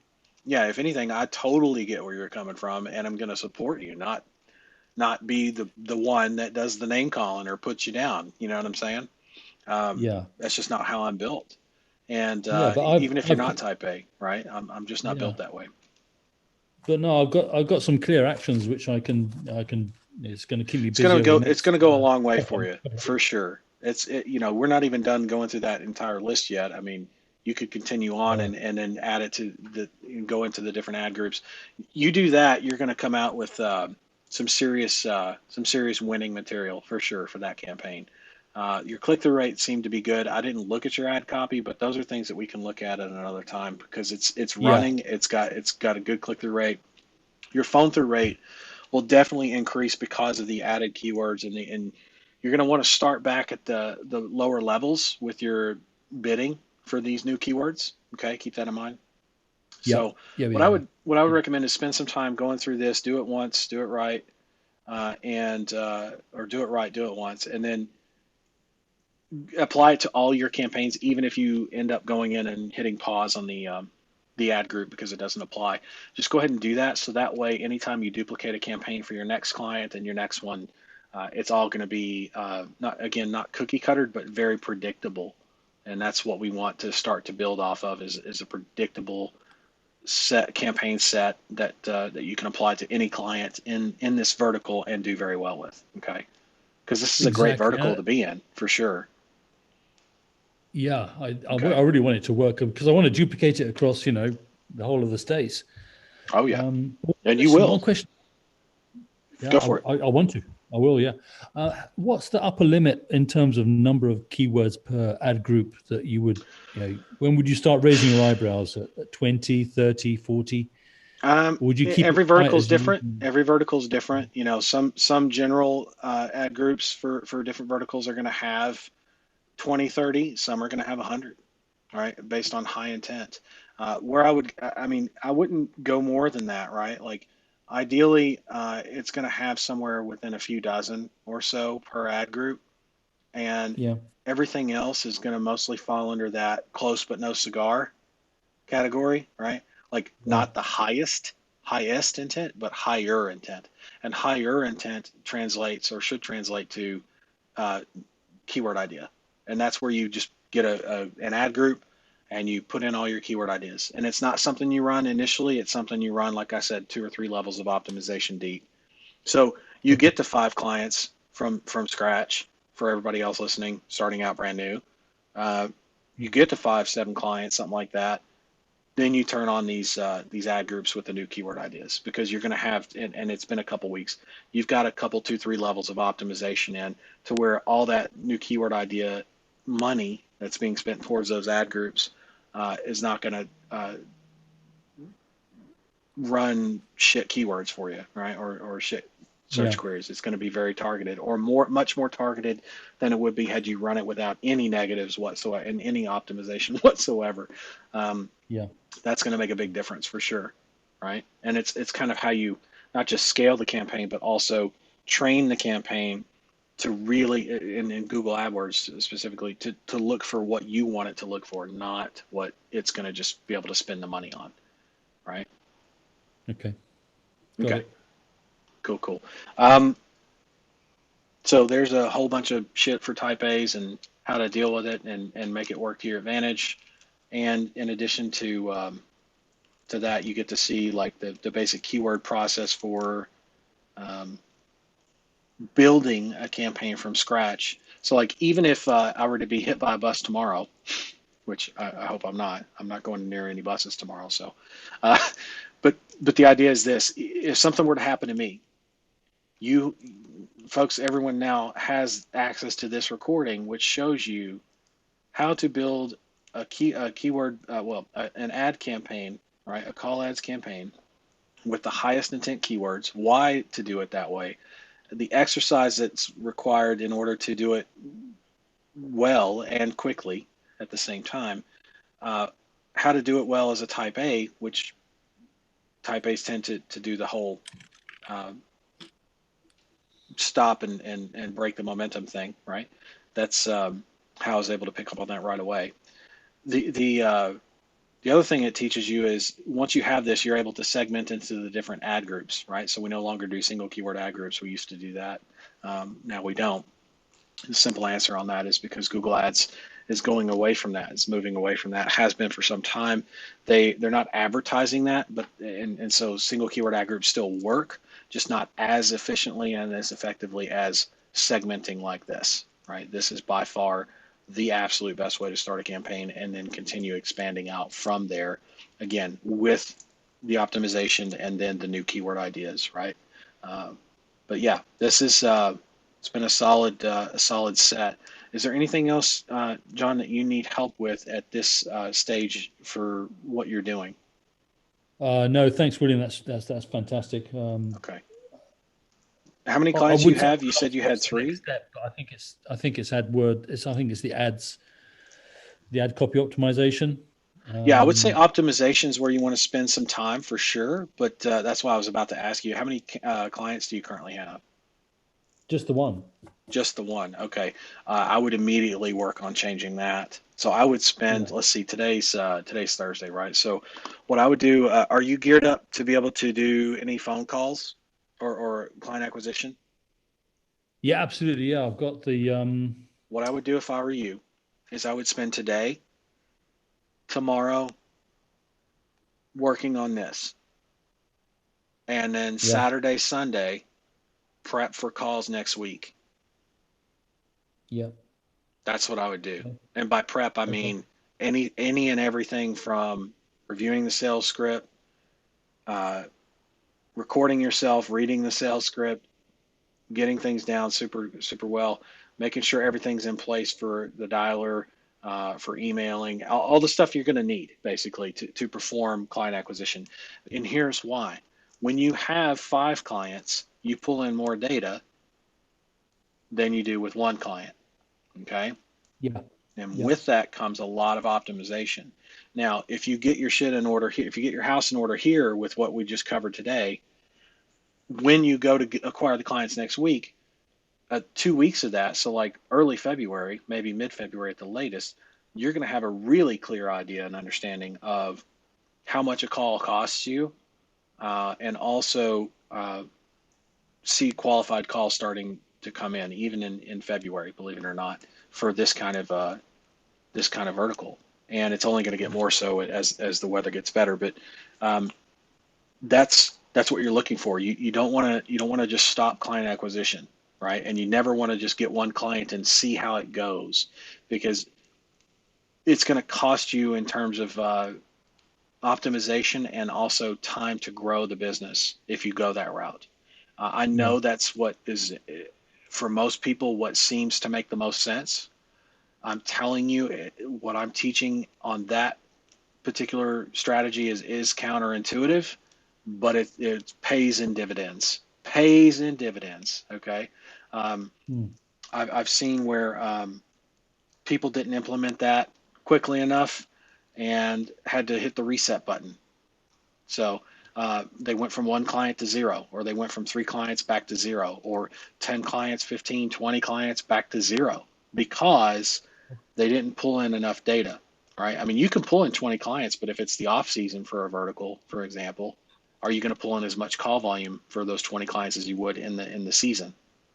No, mm, right?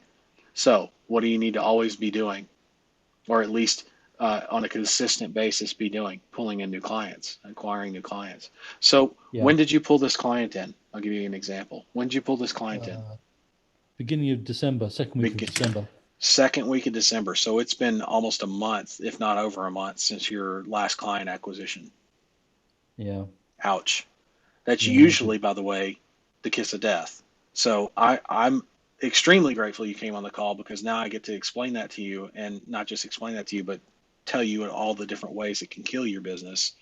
Um, and now you know that. And all you have to do instead of worrying about it or freaking out is knowing that there's guys like me out there that have this down to a science where you spend today, tomorrow fixing this part, then you can set it to the side. Is it perfect? No. Is it on its way? Yup. It's more than good enough to where you can acquire clients next week and let the more than good enough show itself to alleviate anything in the back of your mind, keeping you currently, most likely, from getting clients the last month. This is the Mm. kind of stuff right here that's probably kept you from going after clients. If you had one, I'll give you an example. If and this is again a type A thing, but if you had one client, yet that one client was producing 10 calls every week consistently that were billed for, you wouldn't be, you wouldn't have any reservations about getting new clients, would you? Absolutely not. Absolutely No, not. but you don't have that right now, do you? No. Hence why you haven't acquired a new client in the last month. Not judging, Exactly. not being an asshole or anything. I'm just shooting you straight as I can, which is I No, know you're what right. you're going through because I've been there, my friend. I've been there. That's why I'm on the Okay. call. Yeah. Yeah. And Yeah. that's why I say, yes, it seems counterintuitive, but man, let me tell you, you go after 5 clients and pull data sets like this based on what I just taught you and that you've gotten and accepted, you're going to be able to do things that defy most people's belief and understanding. And they're going to be like, I'm going to go after a client. And again, I'm going to have a talk with them. Same thing, wash, rinse, repeat. That's what I'm here for. So that until people start to get it, okay, he's not encouraging us to go and get a bunch of clients because that's what everybody else is encouraging me to do. Because let's face it, how many, and if I were to ask just straight out ballpark, how many people have you ever trained with or learned from, not just in this space, but like in agency building or, gosh, I don't know, selling a service or product? Have you learned from a lot of different people, John? Yeah.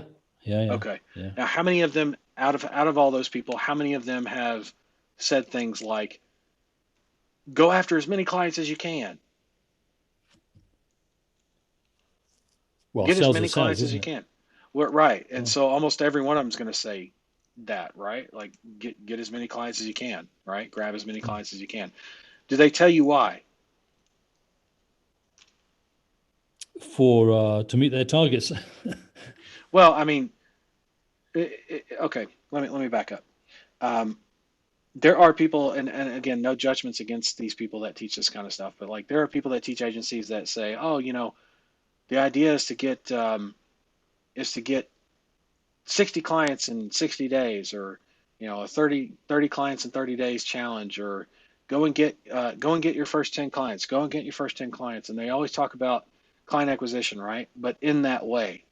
So when you hear me say, and that's most everybody out there that teaches any kind of agency building or client acquisition, most of them teach in that way of go and get a bunch of clients, right? Because then you'll see, right? Or then you'll understand.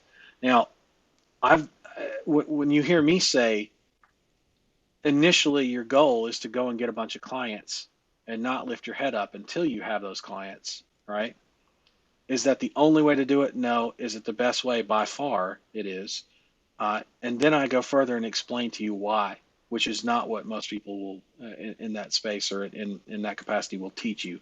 I teach you the whys because I don't want people asking me, for one thing, because that means maybe I didn't explain it well enough. And secondly, if you're having to ask me why, that means it's something that's keeping you from doing it almost every time, which would be the whole counterintuitive thing. That's why I say, hey, listen, I'm telling you to go after clients initially. I know it's counterintuitive. I know you haven't delivered a ton of qualified phone calls to all these clients just yet. But if you build a campaign and you build it in this way and you do this and you do that, you will deliver qualified phone calls to those clients, right? You will.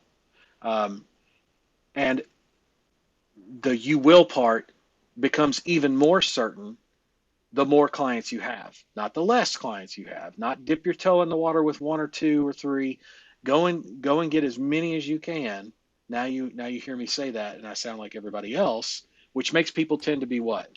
Accepting of that or dismissive of that? If I sound like Slightly everybody dismissive. else, slightly my ass. Most people, you're not hurting my feelings any. I understand where most people are coming from. They're like, yeah, yeah, yeah, heard it before, heard it all before. When I explain to you though why you need that and what it does for you when you have that, Now there's no, all the guesswork's out. And now you also know I'm not just telling you that to tell you that because everybody else says that. I have very specific reasons as to why your agency is going to reward you for doing that. Not me, but your agency. Your business will reward you for that kind of activity in this way or in these ways when you go after your client acquisition in the way I'm teaching you, right? Not because I'm trying to sound like everybody else, or because somebody else said it, I'll say it. That's usually what goes on in most teaching out there. But and again, not no judgment there. Just understand. I do get the fact that most people struggle with the idea of following a step by step process or plan and touching base with me. Like you said, man, I wish I'd have just gotten on the call, or 6 months ago, or this and that, and now you're Yeah. starting to realize the importance of that even more so because there are things that you're missing that you wouldn't have missed. I mean, I was daily live streaming all last month. You could have jumped on those and we'd have had this shit knocked out weeks ago, right? And then some, I would say, because you would have gone on to the next thing and then we would have talked about that and worked on that. Now, that's not to type A's tend to kick ourselves when like I said, we take it harder when it's us at the wheel. So don't kick yourself on that, John. You're here Okay. now and you've gotten a ton of good direction on not just the next step, but the next few steps, how to spend your time, how long it should take you, and what to spend your time on next week, and why that's going to make a difference in your agency and what to do about it. Then you come on the call. Let's see, what is it? You come on January 28th, and you and I'll have a sit down on your campaigns, and we'll optimize that ever living shit out of them. But we'll do it with 10 clients, under your belt, Yeah. right? You see what I'm saying? Yeah. Like we'll nail it. We'll nail it to the wall across multiple clients, and then you'll not only have the confidence uh, of an actual agency owner that knows what he's doing and then some, but you'll be able to take that and carry that into your hiring and training of staff, of scaling the agency on that front, but also running the campaigns better and better or more efficiently. Um, Building the systems and processes, we can shift our attention to that now that you're in that double digit range of clients. It's going to be, there's a lot that comes with that, obviously. Um, and I want you to be able to experience all those things, and you will. We just got to get you to be able to understand what I mean when I say get creative later. I'm not saying it because I don't like creative people. I love creative people, dude. I love type A's too, right? Not that I don't love others, but again, like minds attract like minds, like attracts like. I understand more than most and am able to lay out to you where the shortfalls or where the shortcomings are going to be in your agency because of the type A personality and non-type A personality too. Even though I'm not type A, I'm type A enough to have figured out what's not type A and the problems they have and experiences they go through.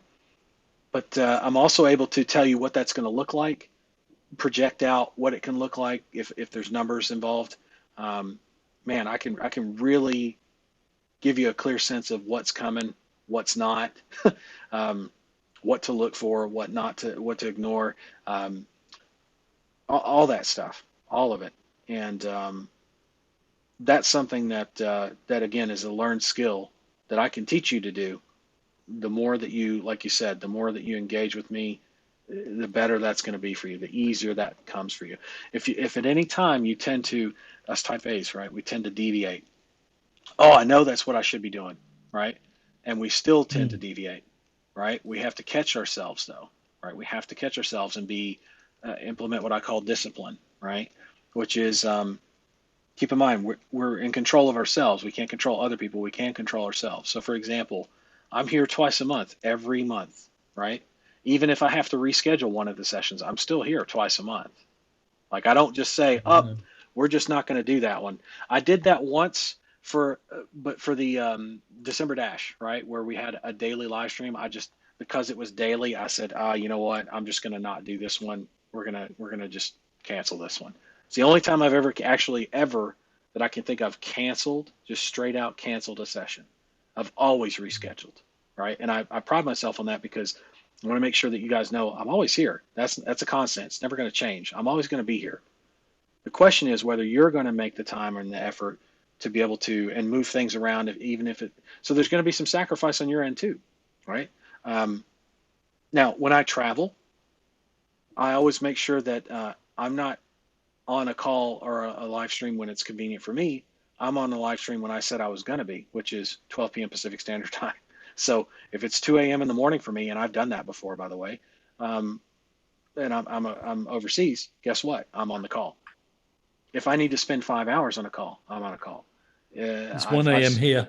right, and I'll tell you right now, I've spent um, the longest live stream for coaching I've ever done was last year. It was 7.5 hours. I had multiple people come on, right, in the mentorship, and it was a 7.5 hour call, and I was there the entire time. And by there the entire time, I mean, you know how a lot of people like get up, take breaks, go take a piss, whatever, come back. No, I was there the entire 7.5 hours, and it was one of the greatest calls, not because it was so long, but because of all the different topics that were covered and all the different people that came on and got the help they needed and took off. It was really cool. It was a great experience. I'm not saying every call needs to be that way, and I know we've been going 3 hours and change on this one, but only if you need the help, right? Only if you need the help. And keep in mind, we've covered a lot of different stuff on today's call, like how to deal with your type A personality, use it to your favor, and multiple examples of that. Systems and processes, how important those are to have in place, and how reassuring they can be, especially to us type A's that don't like uncertainty like that as much. We've dealt with campaigns from scratch and also incorporated how to set aside type A tendencies, right? That works well for type A's. For the non-type A's, that's not going to be a problem for them to do that. But so we've gone into minute detail and great detail on the things that are going to make your campaign do better. We've covered, God, we've covered so much. Just that alone is more than enough to spend 3 hours on. Absolutely. Yes, And people. I'll do that every time, right? Point is, I'm here. If you're here, I'm here. We're going to make it happen. So you do what you got to do, make things happen, meet back with me on the 28th, and we'll continue on like I do for so many other people. And it's my honor, my pleasure to do that for you um, because I can, right? Because I can. Now, at some point, what's in it for this guy? Why is he doing all this for free? Well, number one, you're using ring ads, so that's helpful for me, right? Second, I also know you're going to reinvest in your business. So at some point in your business, when you do have a dozen clients or more, you may consider coming into the mentorship, right? And when you do, obviously, weekly sessions come with that, and a bunch more, right? And that's only going to help you do even better. But the idea is I want you to be able to reinvest with me, right? I'm an abundant thinker. I'm not a guy who's going to try and weasel or squeeze as much money out of you as I can because you're going to succeed or not. I'm actually looking for the people that are wanting to push hard on this and succeed, and commit to it. And when you do, and you show up, as you can tell, I'll put everything and then some that I got into you, and stuff like whether Facebook's live streaming is working for me or not takes a back seat because it can, because Mm. I've worked it so that it's my advantage, not disadvantage, right? And in turn, obviously, that translates directly to your advantage, right? Not disadvantage. So that said, I'm looking for people that like you that are gonna do well, commit to it, and show up, engage, and get the help they need, and go and do what they need to go off and do what they need to do, because you're going to continue to do that. I can see that you've taken action, even so far as to get a client and implement the campaign. Now you've got a lot of fine tuning and a lot of fine tuning to come, sure, but this right here is more than enough to get you to where you want to be comfort level wise to go after multiple clients next week. And then we can sit down again, meet in the middle 2 Thursdays from now, well, the 28th, however that works out, 14 days from now, and do this again, only on a deeper level, Okay. because then you'll have multiple clients, but you'll also have all your uh, all your ad groups and keywords set up, and running, and you're going to have a lot of negatives, a lot more negatives, let me rephrase, and it's going to be a refined negative keyword list. And you're also going to Yeah. have because if you understand negatives, then I know you know how to do optimization on converting keywords, right, for build calls. And we're going to make sure that that's all in place and fine tuned.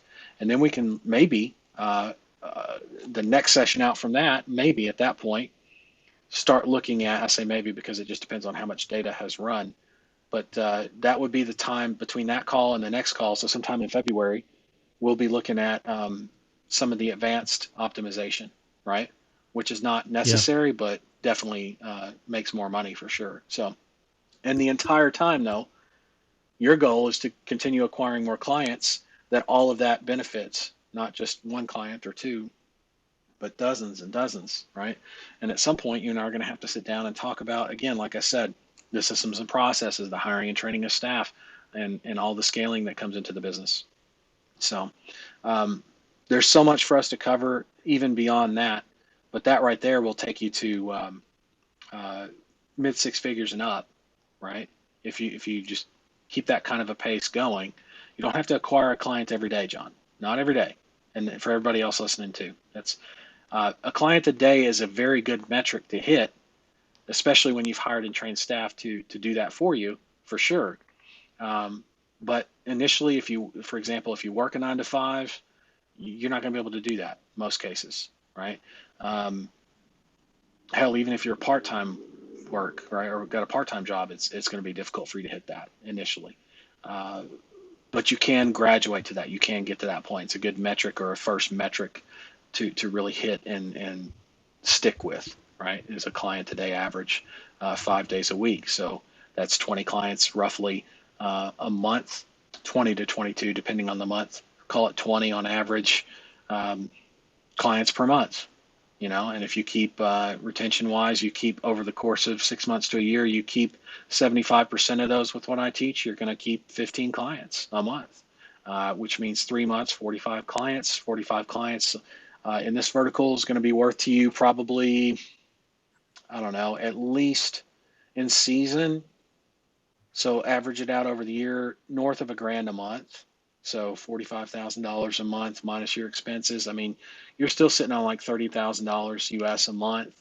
Um, Take your taxes out, however you're going to do that. I'll let you and the tax man figure that out. But that's what you'd be looking at 45 clients a month, at a client a day average. 3 months of it, by the way, not a year of it. 3 months of that.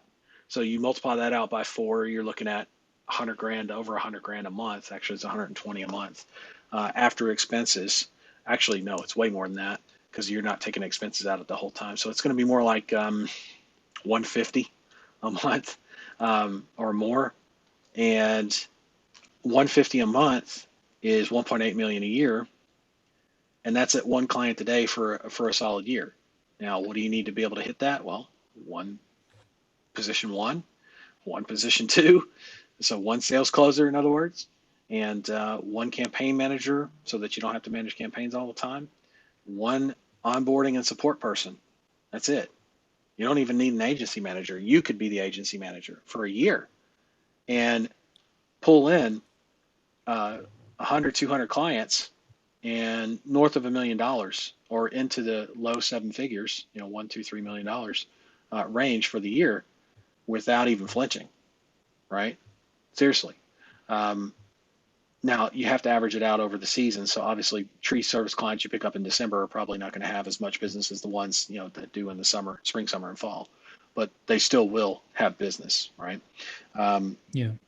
and there's certain areas to hit harder than others because of geographically where storms and floods and shit happen, and snowstorms even up north. So there's different types of things that cause problems for trees over the years. And again, like I said, up in the Northeast in the States, it's snow mostly. In the South, it's going to be flooding and hurricanes that cause the problems, tornadoes in the Midwest, uh, and flooding in a lot of cases. And then Southwest, not so much. People just need tree Yeah. trimming more so out our way. Occasional removal, sure, but that's kind of my point. There is you'll get to learn all these things and know all these things as you go. But yeah, it's when it comes to what I teach, a lot of people tend to again do the yeah thing because they hear it so much, a lot of it everywhere else.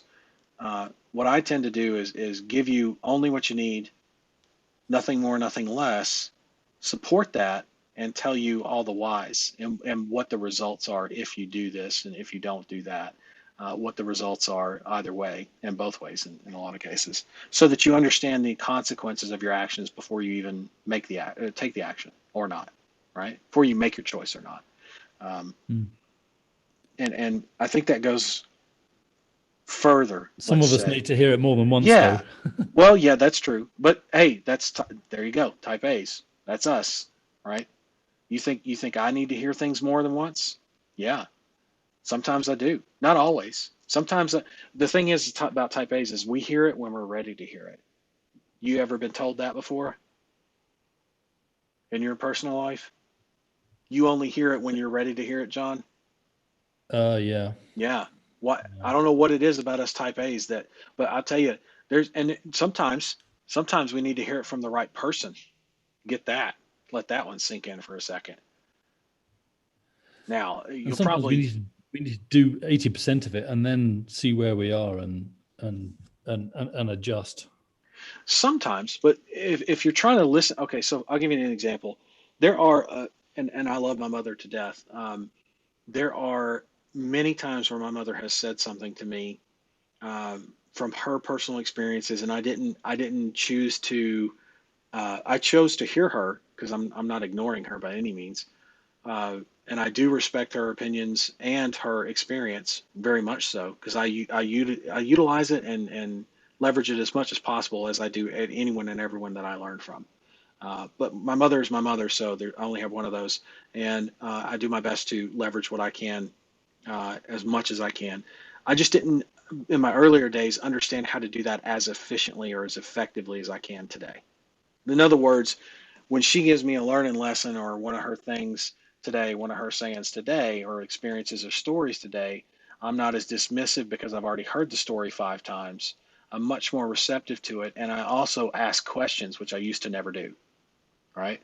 I also ask more questions, which means I get more information usually. And she's not type A. She's not type A, not really. And so she has tendencies, but it's more of an organizational thing. That's it. That's about as far as it goes. I'm very, very type A. So I tend to go, it's either black or it's white, or, that's the natural default setting, right? Now I'm aware of that. And so, like I said, over the years, I've gotten to the point where sometimes I would hear some of the things my mother's taught me or tried to teach me, let's say, from someone else, like a mentor or from a good friend or someone I even just met that made an observation from the outside looking in, right? And I would hear it, but I would hear it in a different way. I'd hear it from a different person, even a different voice, and say, okay, there's some merit, obviously, to what that person is saying because it's not the first time I've heard it. I've also heard it over here. What do I do with that? Right. And sometimes it takes hearing it from a different source. Right. That's why some people hear it from me and say, oh, I totally get what he's saying because I've heard it. I heard it differently. I heard it from a different source. It's also why I try to explain things not differently, but um, more with more detail, with greater detail. Most people tend to take things for granted, like people that get to 100 clients have difficulty in most cases teaching other people how to get to 100 clients. They say, well, just get in there and do the fucking work, man. Just do the work. Just do the work. I don't know what's hard about it. I got the same training he did. Just do the work. Hell, I've got students that have gone on to teach that say that. I followed what I was taught. Why don't you just do the same? And I guess that works for some people, you know. For others, though, they need, like you said, they need that perspective. They need that what's going to happen if I do and what's going to happen if I don't. And what's that look like fully here and in here?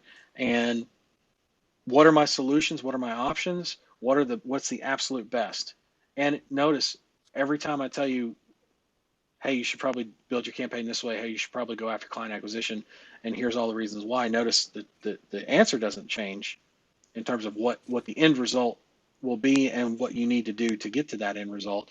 But all the other stuff on the outside supports all of that, right? And helps you understand that that's the decision not to make because I said so, but because it's the most logical and makes the most sense based on cold hard facts, data, right?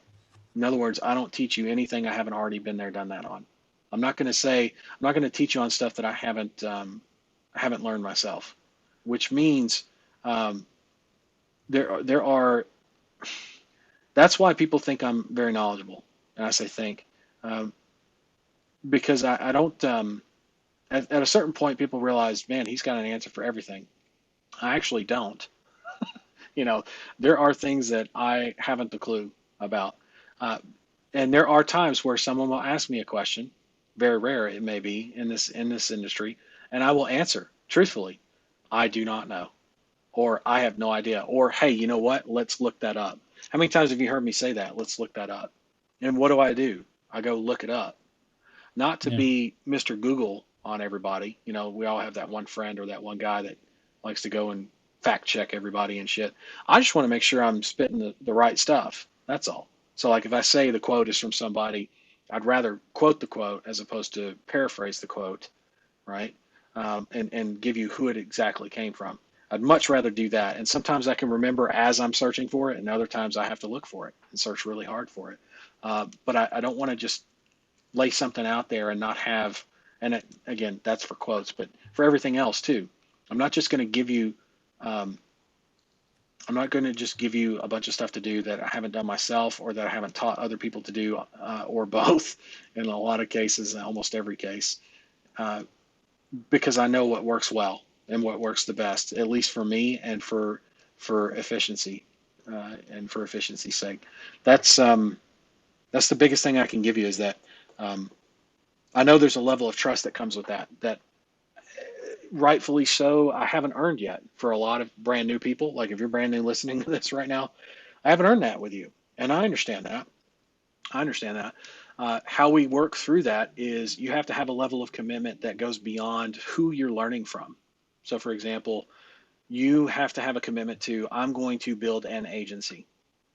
Then it needs to be even more specific. I want to build and I'm going to build a pay-per-call agency, and I'm going to do it in the most efficient way possible and most streamlined, and I can get creative with it later. I acknowledge that. And then you start to learn from someone like me, right? Or me instead of someone like. And then the commitment level takes priority over who you're learning from and what you're learning from them more than the commitment of you're going to actually see this through and make it happen. I think that's where it starts for most of us, especially type A's. Um, if you have that kind of level of commitment, it doesn't matter who you learn from, where you learn from, how long it takes you, you will get there. And when you do, it's going to be awesome. And that's that, right? That's that. I think that makes the most sense and the biggest difference to our bottom line and how fast we get there. Whether you're type A or not doesn't matter as much. So anyway, were there any other questions, any other concerns that you had, John, about where you're at, what you got going, what you're working on? No, that's perfect. Thank you, William. I really appreciate it. Thank you very much, and I'll You're definitely welcome, man. definitely be back. Good. Help me on That's my. the right answer. That's what I want to hear. Right? You're going to be back, and I look forward to it. I think it's going to be good. Well, based on what I've seen so far in terms of your actions and the things that you've implemented, you keep doing more of that and take to heart some of the things I've taught you today. I'm glad this is recorded so that you can pull from that, and we'll see where we end up in a couple weeks from now, right? But I have a Okay, feeling, a very strong hunch it's going to be in a very good place. So you do what you got to do, and I'll see you in a couple weeks. absolutely. Thank you All very right. much. You're Thanks welcome. again. You're welcome. All right. I've I'm got to gonna. bail now because it's half past That's one in the morning that's here. totally okay. You do what you got to do, my man. All All right. right. Thanks again, I'm. William. Bye Yeah. for You're now. more than welcome. All right. Let's see here. We've got let's make this last call for questions. Not that I want to bounce out of here, but we've been going for 3.5 hours. I don't want to keep anybody longer than we have to. If you need help with something, ask away. We'll make this last call. I'll look at the questions here in a second and answer, and then we'll bounce out of here. And then I get to go take a break and figure out what the hell Facebook's problem is for those live streams. Okay, while I am loading up the call recording, of course, into my backups and all that stuff, like I told you I would, because I always do that. All right, let's see. Whew. Mohammed says, where in the members area and/or in the Facebook group can we find the link to the Google Drive where you have all the necessary files uploaded? You're not going to have access to the Google Drive. That's for private use and private backup only. I'm not going to allow access to that. What I do is I immediately have it backed up over as well into Vimeo, and then I take the embed link from Vimeo and put it into the Ring Ad software. So under the Ring Ad software, once you log in, look for the tab that is titled Training Videos. And inside of Training Videos, you're going to see an entire list of training videos, including one that says Ring Ads live stream replays. Ring Ads live stream replays. And for the mentorship, for those of you in the mentorship, you'll also see another tab called Ring Ads Mentorship Live Stream Replays. And in there, you'll find broken down by the year, by the dates. So, for example, this is January 14th, 2021. Right now, I think inside the Ring Ads live stream replays, we've only been going for the entire year of 2020. Mentorship has been going since 2019, so you'll see 3 years listed: 2019, 2020, and 2021 inside the mentorship replays. After today, inside of the Ring Ads live stream replays, not the mentorship, but the Ring Ads live stream replays, which is the one kind of like what we're on now, you'll see 2 years. Not right this second, but as soon as this one is loaded in, you will see a year for 2020 with all the 2020 streams in it, replays in it, and you'll see 2021, right? Which will have this stream in it a few hours from now, okay? Probably like 6 hours from now. Depends on how long it takes Google and Vimeo to do their thing through Zapier and all that, but pretty quickly usually. And that's where you have access to the backups. So if Facebook's just down temporarily or something, then that'll get resolved pretty quickly. If it's permanent, well, then I'll end up putting all the backups probably into a new group or a new software that is a group, and we might migrate. We might migrate the group. I don't know. Just there's a lot of ifs and buts, right? And so the old expression is, if ifs and buts were candies and nuts, we'd all have a Merry Christmas. I have no idea. We will play it by ear. But the good news is there are contingencies that are in place for those kinds of things that I've already researched and evaluated. So we'll make the appropriate move. And trust me, everyone and then some will know what that move is or moves are. It may be nothing required from us. We may be staying right where we're at. And maybe it was just a Facebook server error or some shit. Who knows, right? Who knows? But I'll tell you this, it will get resolved one way or the other. We'll fix it all up. And in the meantime, that's why we have the redundancies in place. So, but no one's getting access to my Google Drive. Nope, not going to happen.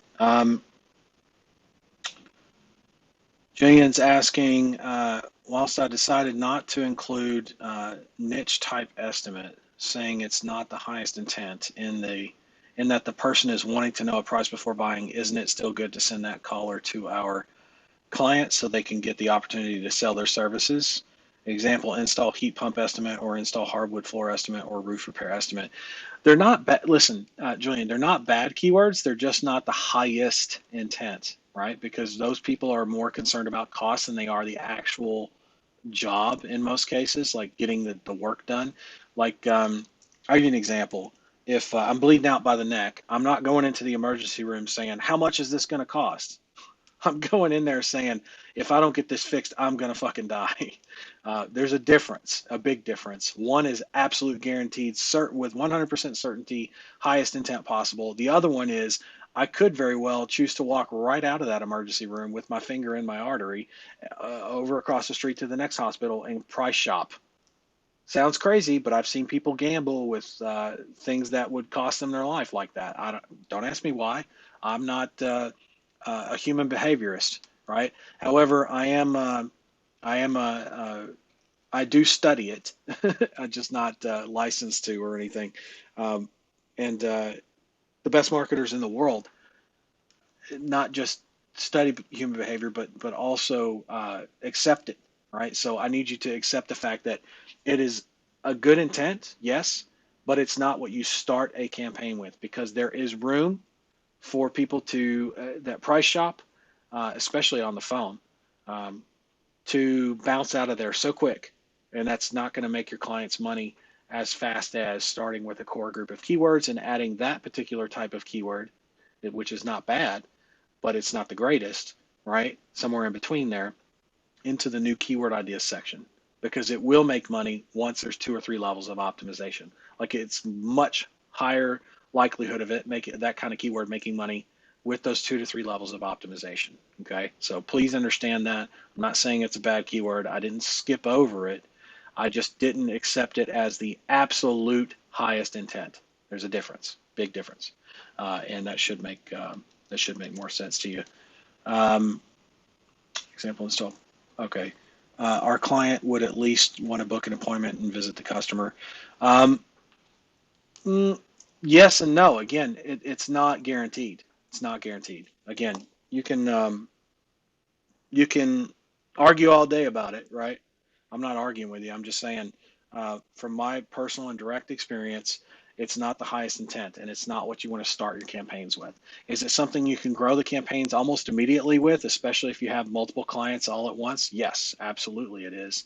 It's just not something that you start with.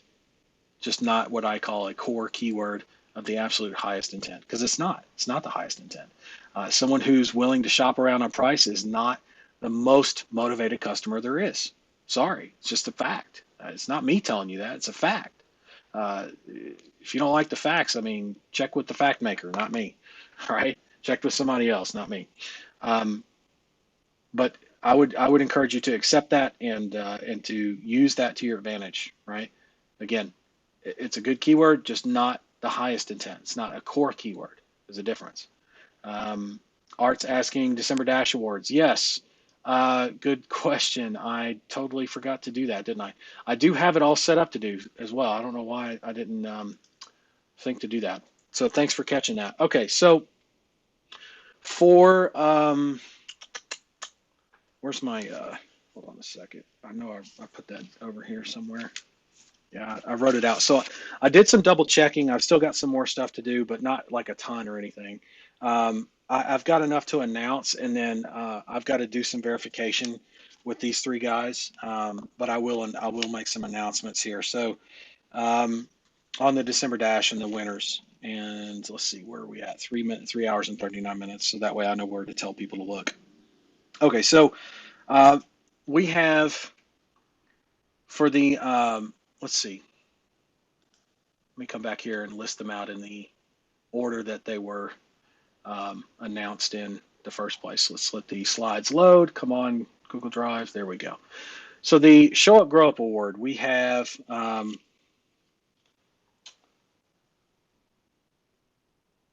Show Up Grow Up.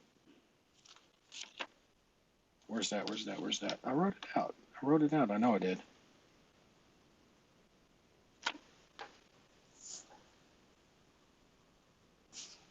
I know I wrote it out. Hold on. Okay. Maybe I wrote it out on the deals here. Yeah, Show Up Grow Up. Okay, so here it is. So for the Show Up Grow Up Award, um, the winners of that for the December Dash 2020 are Tim Blank, John Smith, Mohammed Zakir Hussein, Adrian Bryan, and Garrett Amon. Those are the 5 that won that. Okay, I had them marked down. Um, if you do not have a Ring Ads account, that was not one of the requirements for the Show Up Grow Up Award, actually, but it should have been, but it wasn't. If you do not have a Ring Ads account, make sure that I have your email address in support. If you already have a Ring Ads account and your name is tied to the Ring Ads account, then I most likely have your email address. okay, which means I'll be able to hook you up and get the details I need to get from you. Which for the Show Up Grow Up Award, you you guys just won. Those five of you just won $50 cash, which will probably be like through something like PayPal or Zelle, depending on where you're located. But you also won a T-shirt, a Ring Ads T-shirt, a Ring Ads mask, and a Ring Ads mug. Okay, for the Show Up Grow Up Award. For those of you the five of you that I named. Um, for the individual achievement awards, 5, 10, 20, and 30 clients, we had two people win the 5 client individual achievement award, and that was Jerry Clark and Art Tapman. Okay. Now, Art, we'll get to the, let's see, that was the official, that was the individual achievement awards, the 5 client. So the 5 client individual achievement award is a Ring Ads T-shirt and a Ring Ads mask.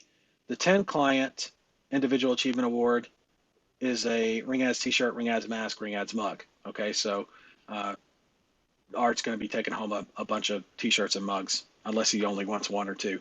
But he's got several actually. I've totaled it all up in my double check. But what else do we have? Let's see. Total client count. So for total client count awards, there was a first, second, and third place. Now, this one was a little bit tricky. Not terribly, but a little bit tricky. First place is Art Tapman. He won first place very clearly with 15 clients. His total points earned was 1,600, and he won first place in total client count, which happens to be, let's see here, total client count, first place, that is $600 cash, $300 Dollar Central credit, a Ring Ads T-shirt, mask, and mug as well. For second place, now this is where it gets interesting. Second and third place, there was actually no, excuse me, third place is where the tie was. Second place was very clearly Jerry Clark with 5 clients, 220 points. Okay, he won total client count with 5 clients. He got second place. Third place, there was a tie, actually between John Hackwood, who was just on the call earlier, and Robert Cornick, right? And so there was a total client count tie in third place, but I chose a third place winner based on the revenue collected. And John Hackwood collected $350 in revenue, which was 50 points, and Robert Cornick collected $500 in revenue, and his total points for that for the month or for the contest was 120. So I chose Robert Cornick as third place. Okay, so for second place, for Jerry, he also got $300 cash, $300 Dollar Central credit, Ring Ads T-shirt, mask, and mug. Okay, and then third place for Robert Cornick, it was $100 cash, $300 Dollar Central credit, T-shirt, mask, and mug. Okay. Now they got their first award. We only had one person win 2 of those, the 5 client and the 10 client. And the 5 client goes to Art. Art Tapman got there first, $50 cash, Ring Ads T-shirt, mask, and mug. Okay, and then the 10 client award that he also got was $100 cash, $300 Dollar Central credit, T-shirt, mask, and mug. Okay, so the 20 and the 30 client got their first awards. Nobody hit those. Best New Performance, which was for the U.S.-based agency, nobody qualified for that stateside, sadly. That'll probably change this coming year, this coming December. So nobody qualified for that because there was at least 1,000 points needed, right? I know I changed that at the last minute, but I want to make sure people that earn these awards earn them, right? In that case, the Commode Award is the non-U.S. based agency, meaning the people that are building Ring Ads pay-per-call agency physically outside of the U.S., located outside the U.S. And Art Tapman qualified for that, more than qualified. He pulled in, what was that, 1,600 points? Yeah, 1,600 points he pulled in. And so he won the Commode Award, which is basically the Best New Performance Award just for non-U.S. based agencies, right? So that's the same price amounts and everything, which is $1,000 cash, $500 Dollar Central credit, the Bose QC35-2 headset like this right here that I got on, the Apple AirPods Pro with the Ring Ads logos on them, the Foundation Library, which is those books I was telling you about. I think there's a couple more books I want to add to that, by the way. Just haven't done that yet. The Ring Ads Mentorship Founding Member Access Lifetime, meaning Art's actually already got a license to that. So if he wants to give that to somebody, a friend or a loved one, he's more than welcome to do that. All he has to do is write into support, tell me who that's going to go to. I set them up, and they're in like Flynn, right?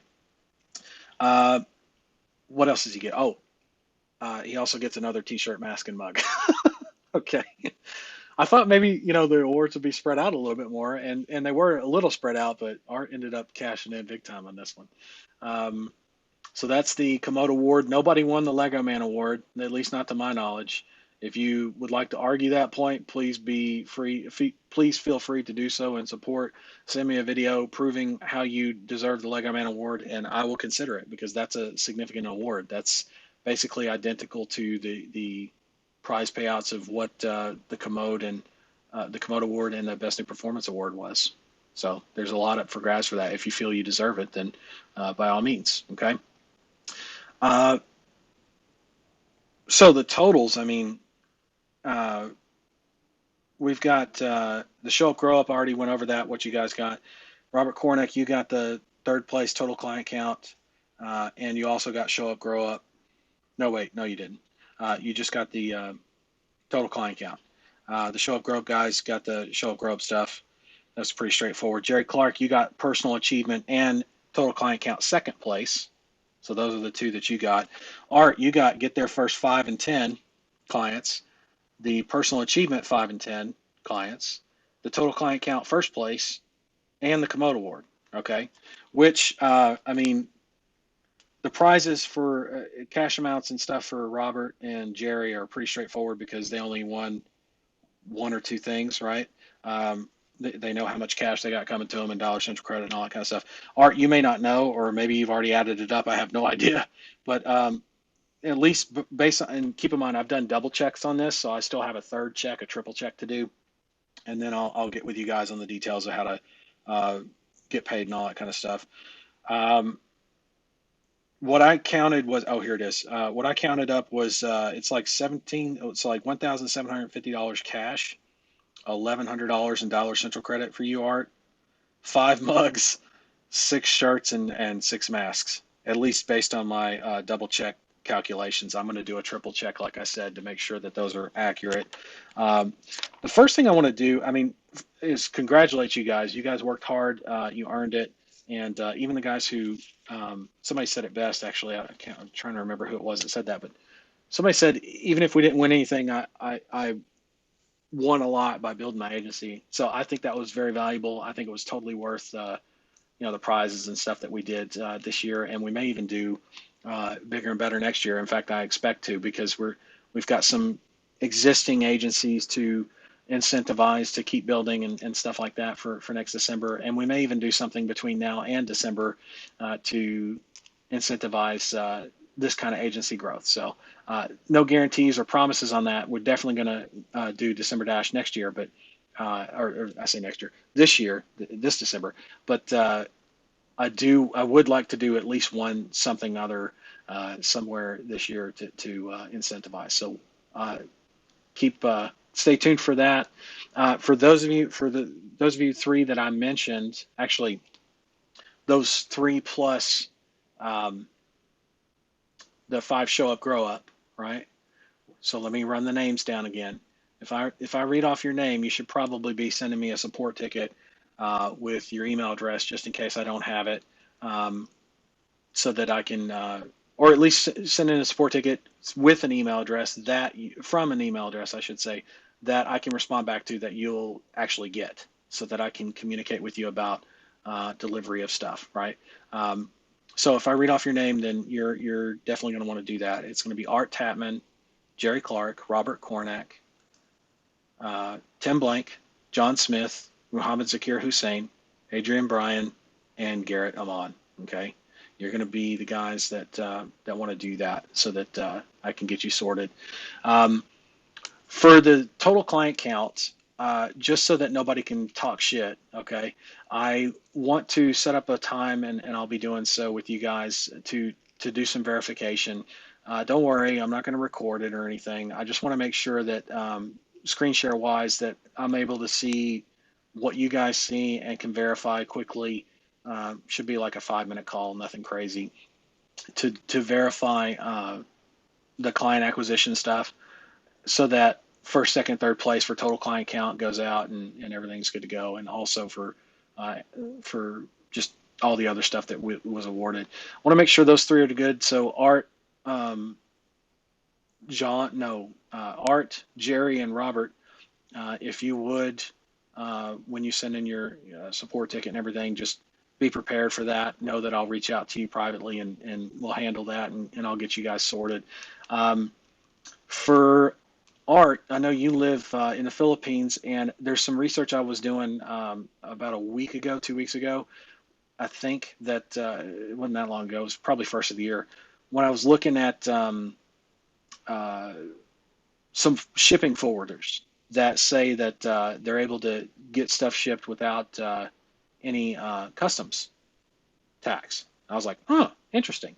And I also think I remember your customs tax not being that crazy, like in the scheme of things. So you and I will have a conversation about that, I'm sure. But I'm thinking that there's a few different forwarding services, so I'm thinking that it's not going to be a major challenge to get you the physical goods, um, one way or the other, right? It may be a little bit different than someone else, maybe here stateside, but we will get you sorted on that. As far as like the cash and the Dollar Central stuff, we'll get you sorted, and we'll do that after the verification and all that kind of stuff. But there's no real rush on that. I mean, I'll set you guys up. I've got my hands full, but I will get you guys set up and and awarded properly.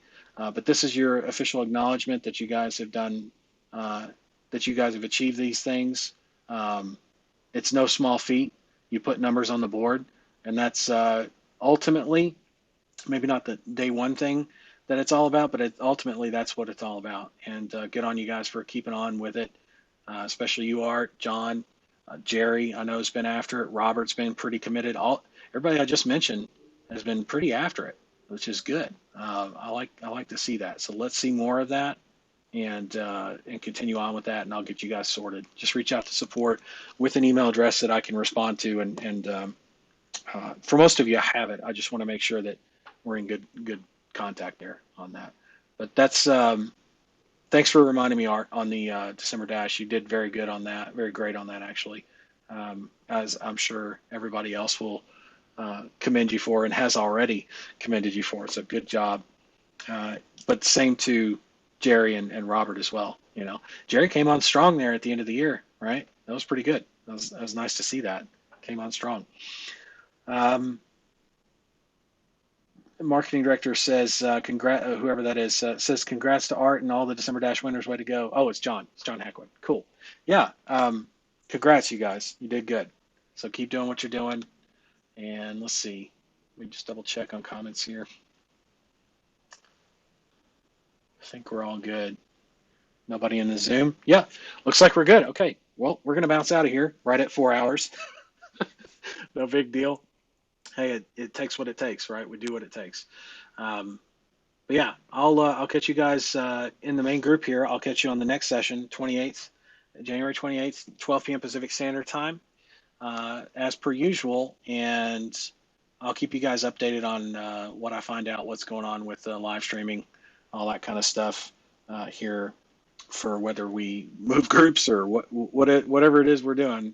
I'll make sure you guys are in the know here in the group. I'll email about it. I'll put an announcement inside the software. You name it.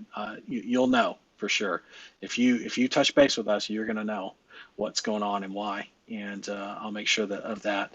But I happen to think it's probably just some kind of an error that they're having. I remember about a week ago there were some issues with some of the videos showing just based off of like they would show, but you'd have to refresh the page. It almost felt like it was a browser error, but it wasn't because my Chrome browser's up to date. And I don't know, it was weird. But I had that issue a couple weeks ago, and then it stopped all of a sudden. And then looks like a day or two ago, everything was fine. And now none of the streams are showing. So who knows? Who the hell knows? But we'll figure it out. That much I can promise you. and we'll act accordingly. We'll make things happen accordingly. But I'll tell you this, I mean, with the track record they recently have earned, Facebook that is, we're not going to be censored. I'll tell you that, for any damn reason. Whether it was malicious or not, on somebody else's part to report streams or something, who knows? Who knows? What I can tell you is that it's not going to continue. I know that much. And that only comes from, that certainty and confidence only comes from my my ability to do what I taught you guys earlier in this session, which is to have those two different ways of handling things and to use them both, and to get really good at making sure problems stay solved so that when stuff like this happens, even if it irks you, it doesn't like completely demotivate or paralyze you, right? You're able to not only move forward, but move forward quickly and have fun while doing it. Like, part of me kind of hopes that they're fucking with me. part of me, very small part, but still. And it's possible. I guess it is possible. So we'll find out. Anyway, you guys are in good hands. Either way it goes, doesn't matter. We'll figure it out. Hell, most of you don't even like being on Facebook all the time anyway. So if that's the case, it actually works to our advantage. But we'll see. And I'll catch you guys no matter what on the 28th on the next live stream, and we'll figure it out from there. All right, guys. Let's bounce out of here, and I'll catch you on the 28th. And those of you in the mentorship, I'll catch you this coming Monday on the, what is that, the 18th, Martin Luther King Jr. Day here in the United States. It's a federal holiday. It's a bank holiday. But I will be here at 12 p.m. Pacific Standard Time, teaching away in the mentorship. So I'll see you mentorship folks over there. And for everybody else, I'll catch you on the 28th, 12 p.m. Pacific Standard Time. All right. Bye for now.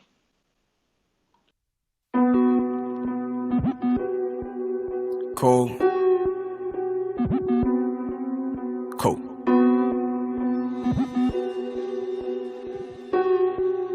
You fall. Back on my shit with a new advantage. I leave it up to you to settle the damage. Diamond, yeah, I know it's foreign to him. I came from the guts of rural Alabama. Steph Curry wrist, watch what they handle. Simple motors, gotta lead by example. Not too many make it out when they doubt. Never been about bailing off of my route. Rain gang, got the city HD. Hate to see my brother die every week.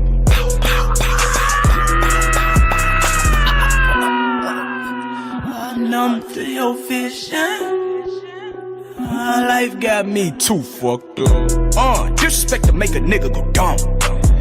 Pillow talking while you nursing that bitch and turn you to a scrub. I let prices from the plug. Bay Shore, Ocean View, or win Adidas with the boots. Niggas out here slinging arbitrage, so the money really no excuse. Welcome to the realm.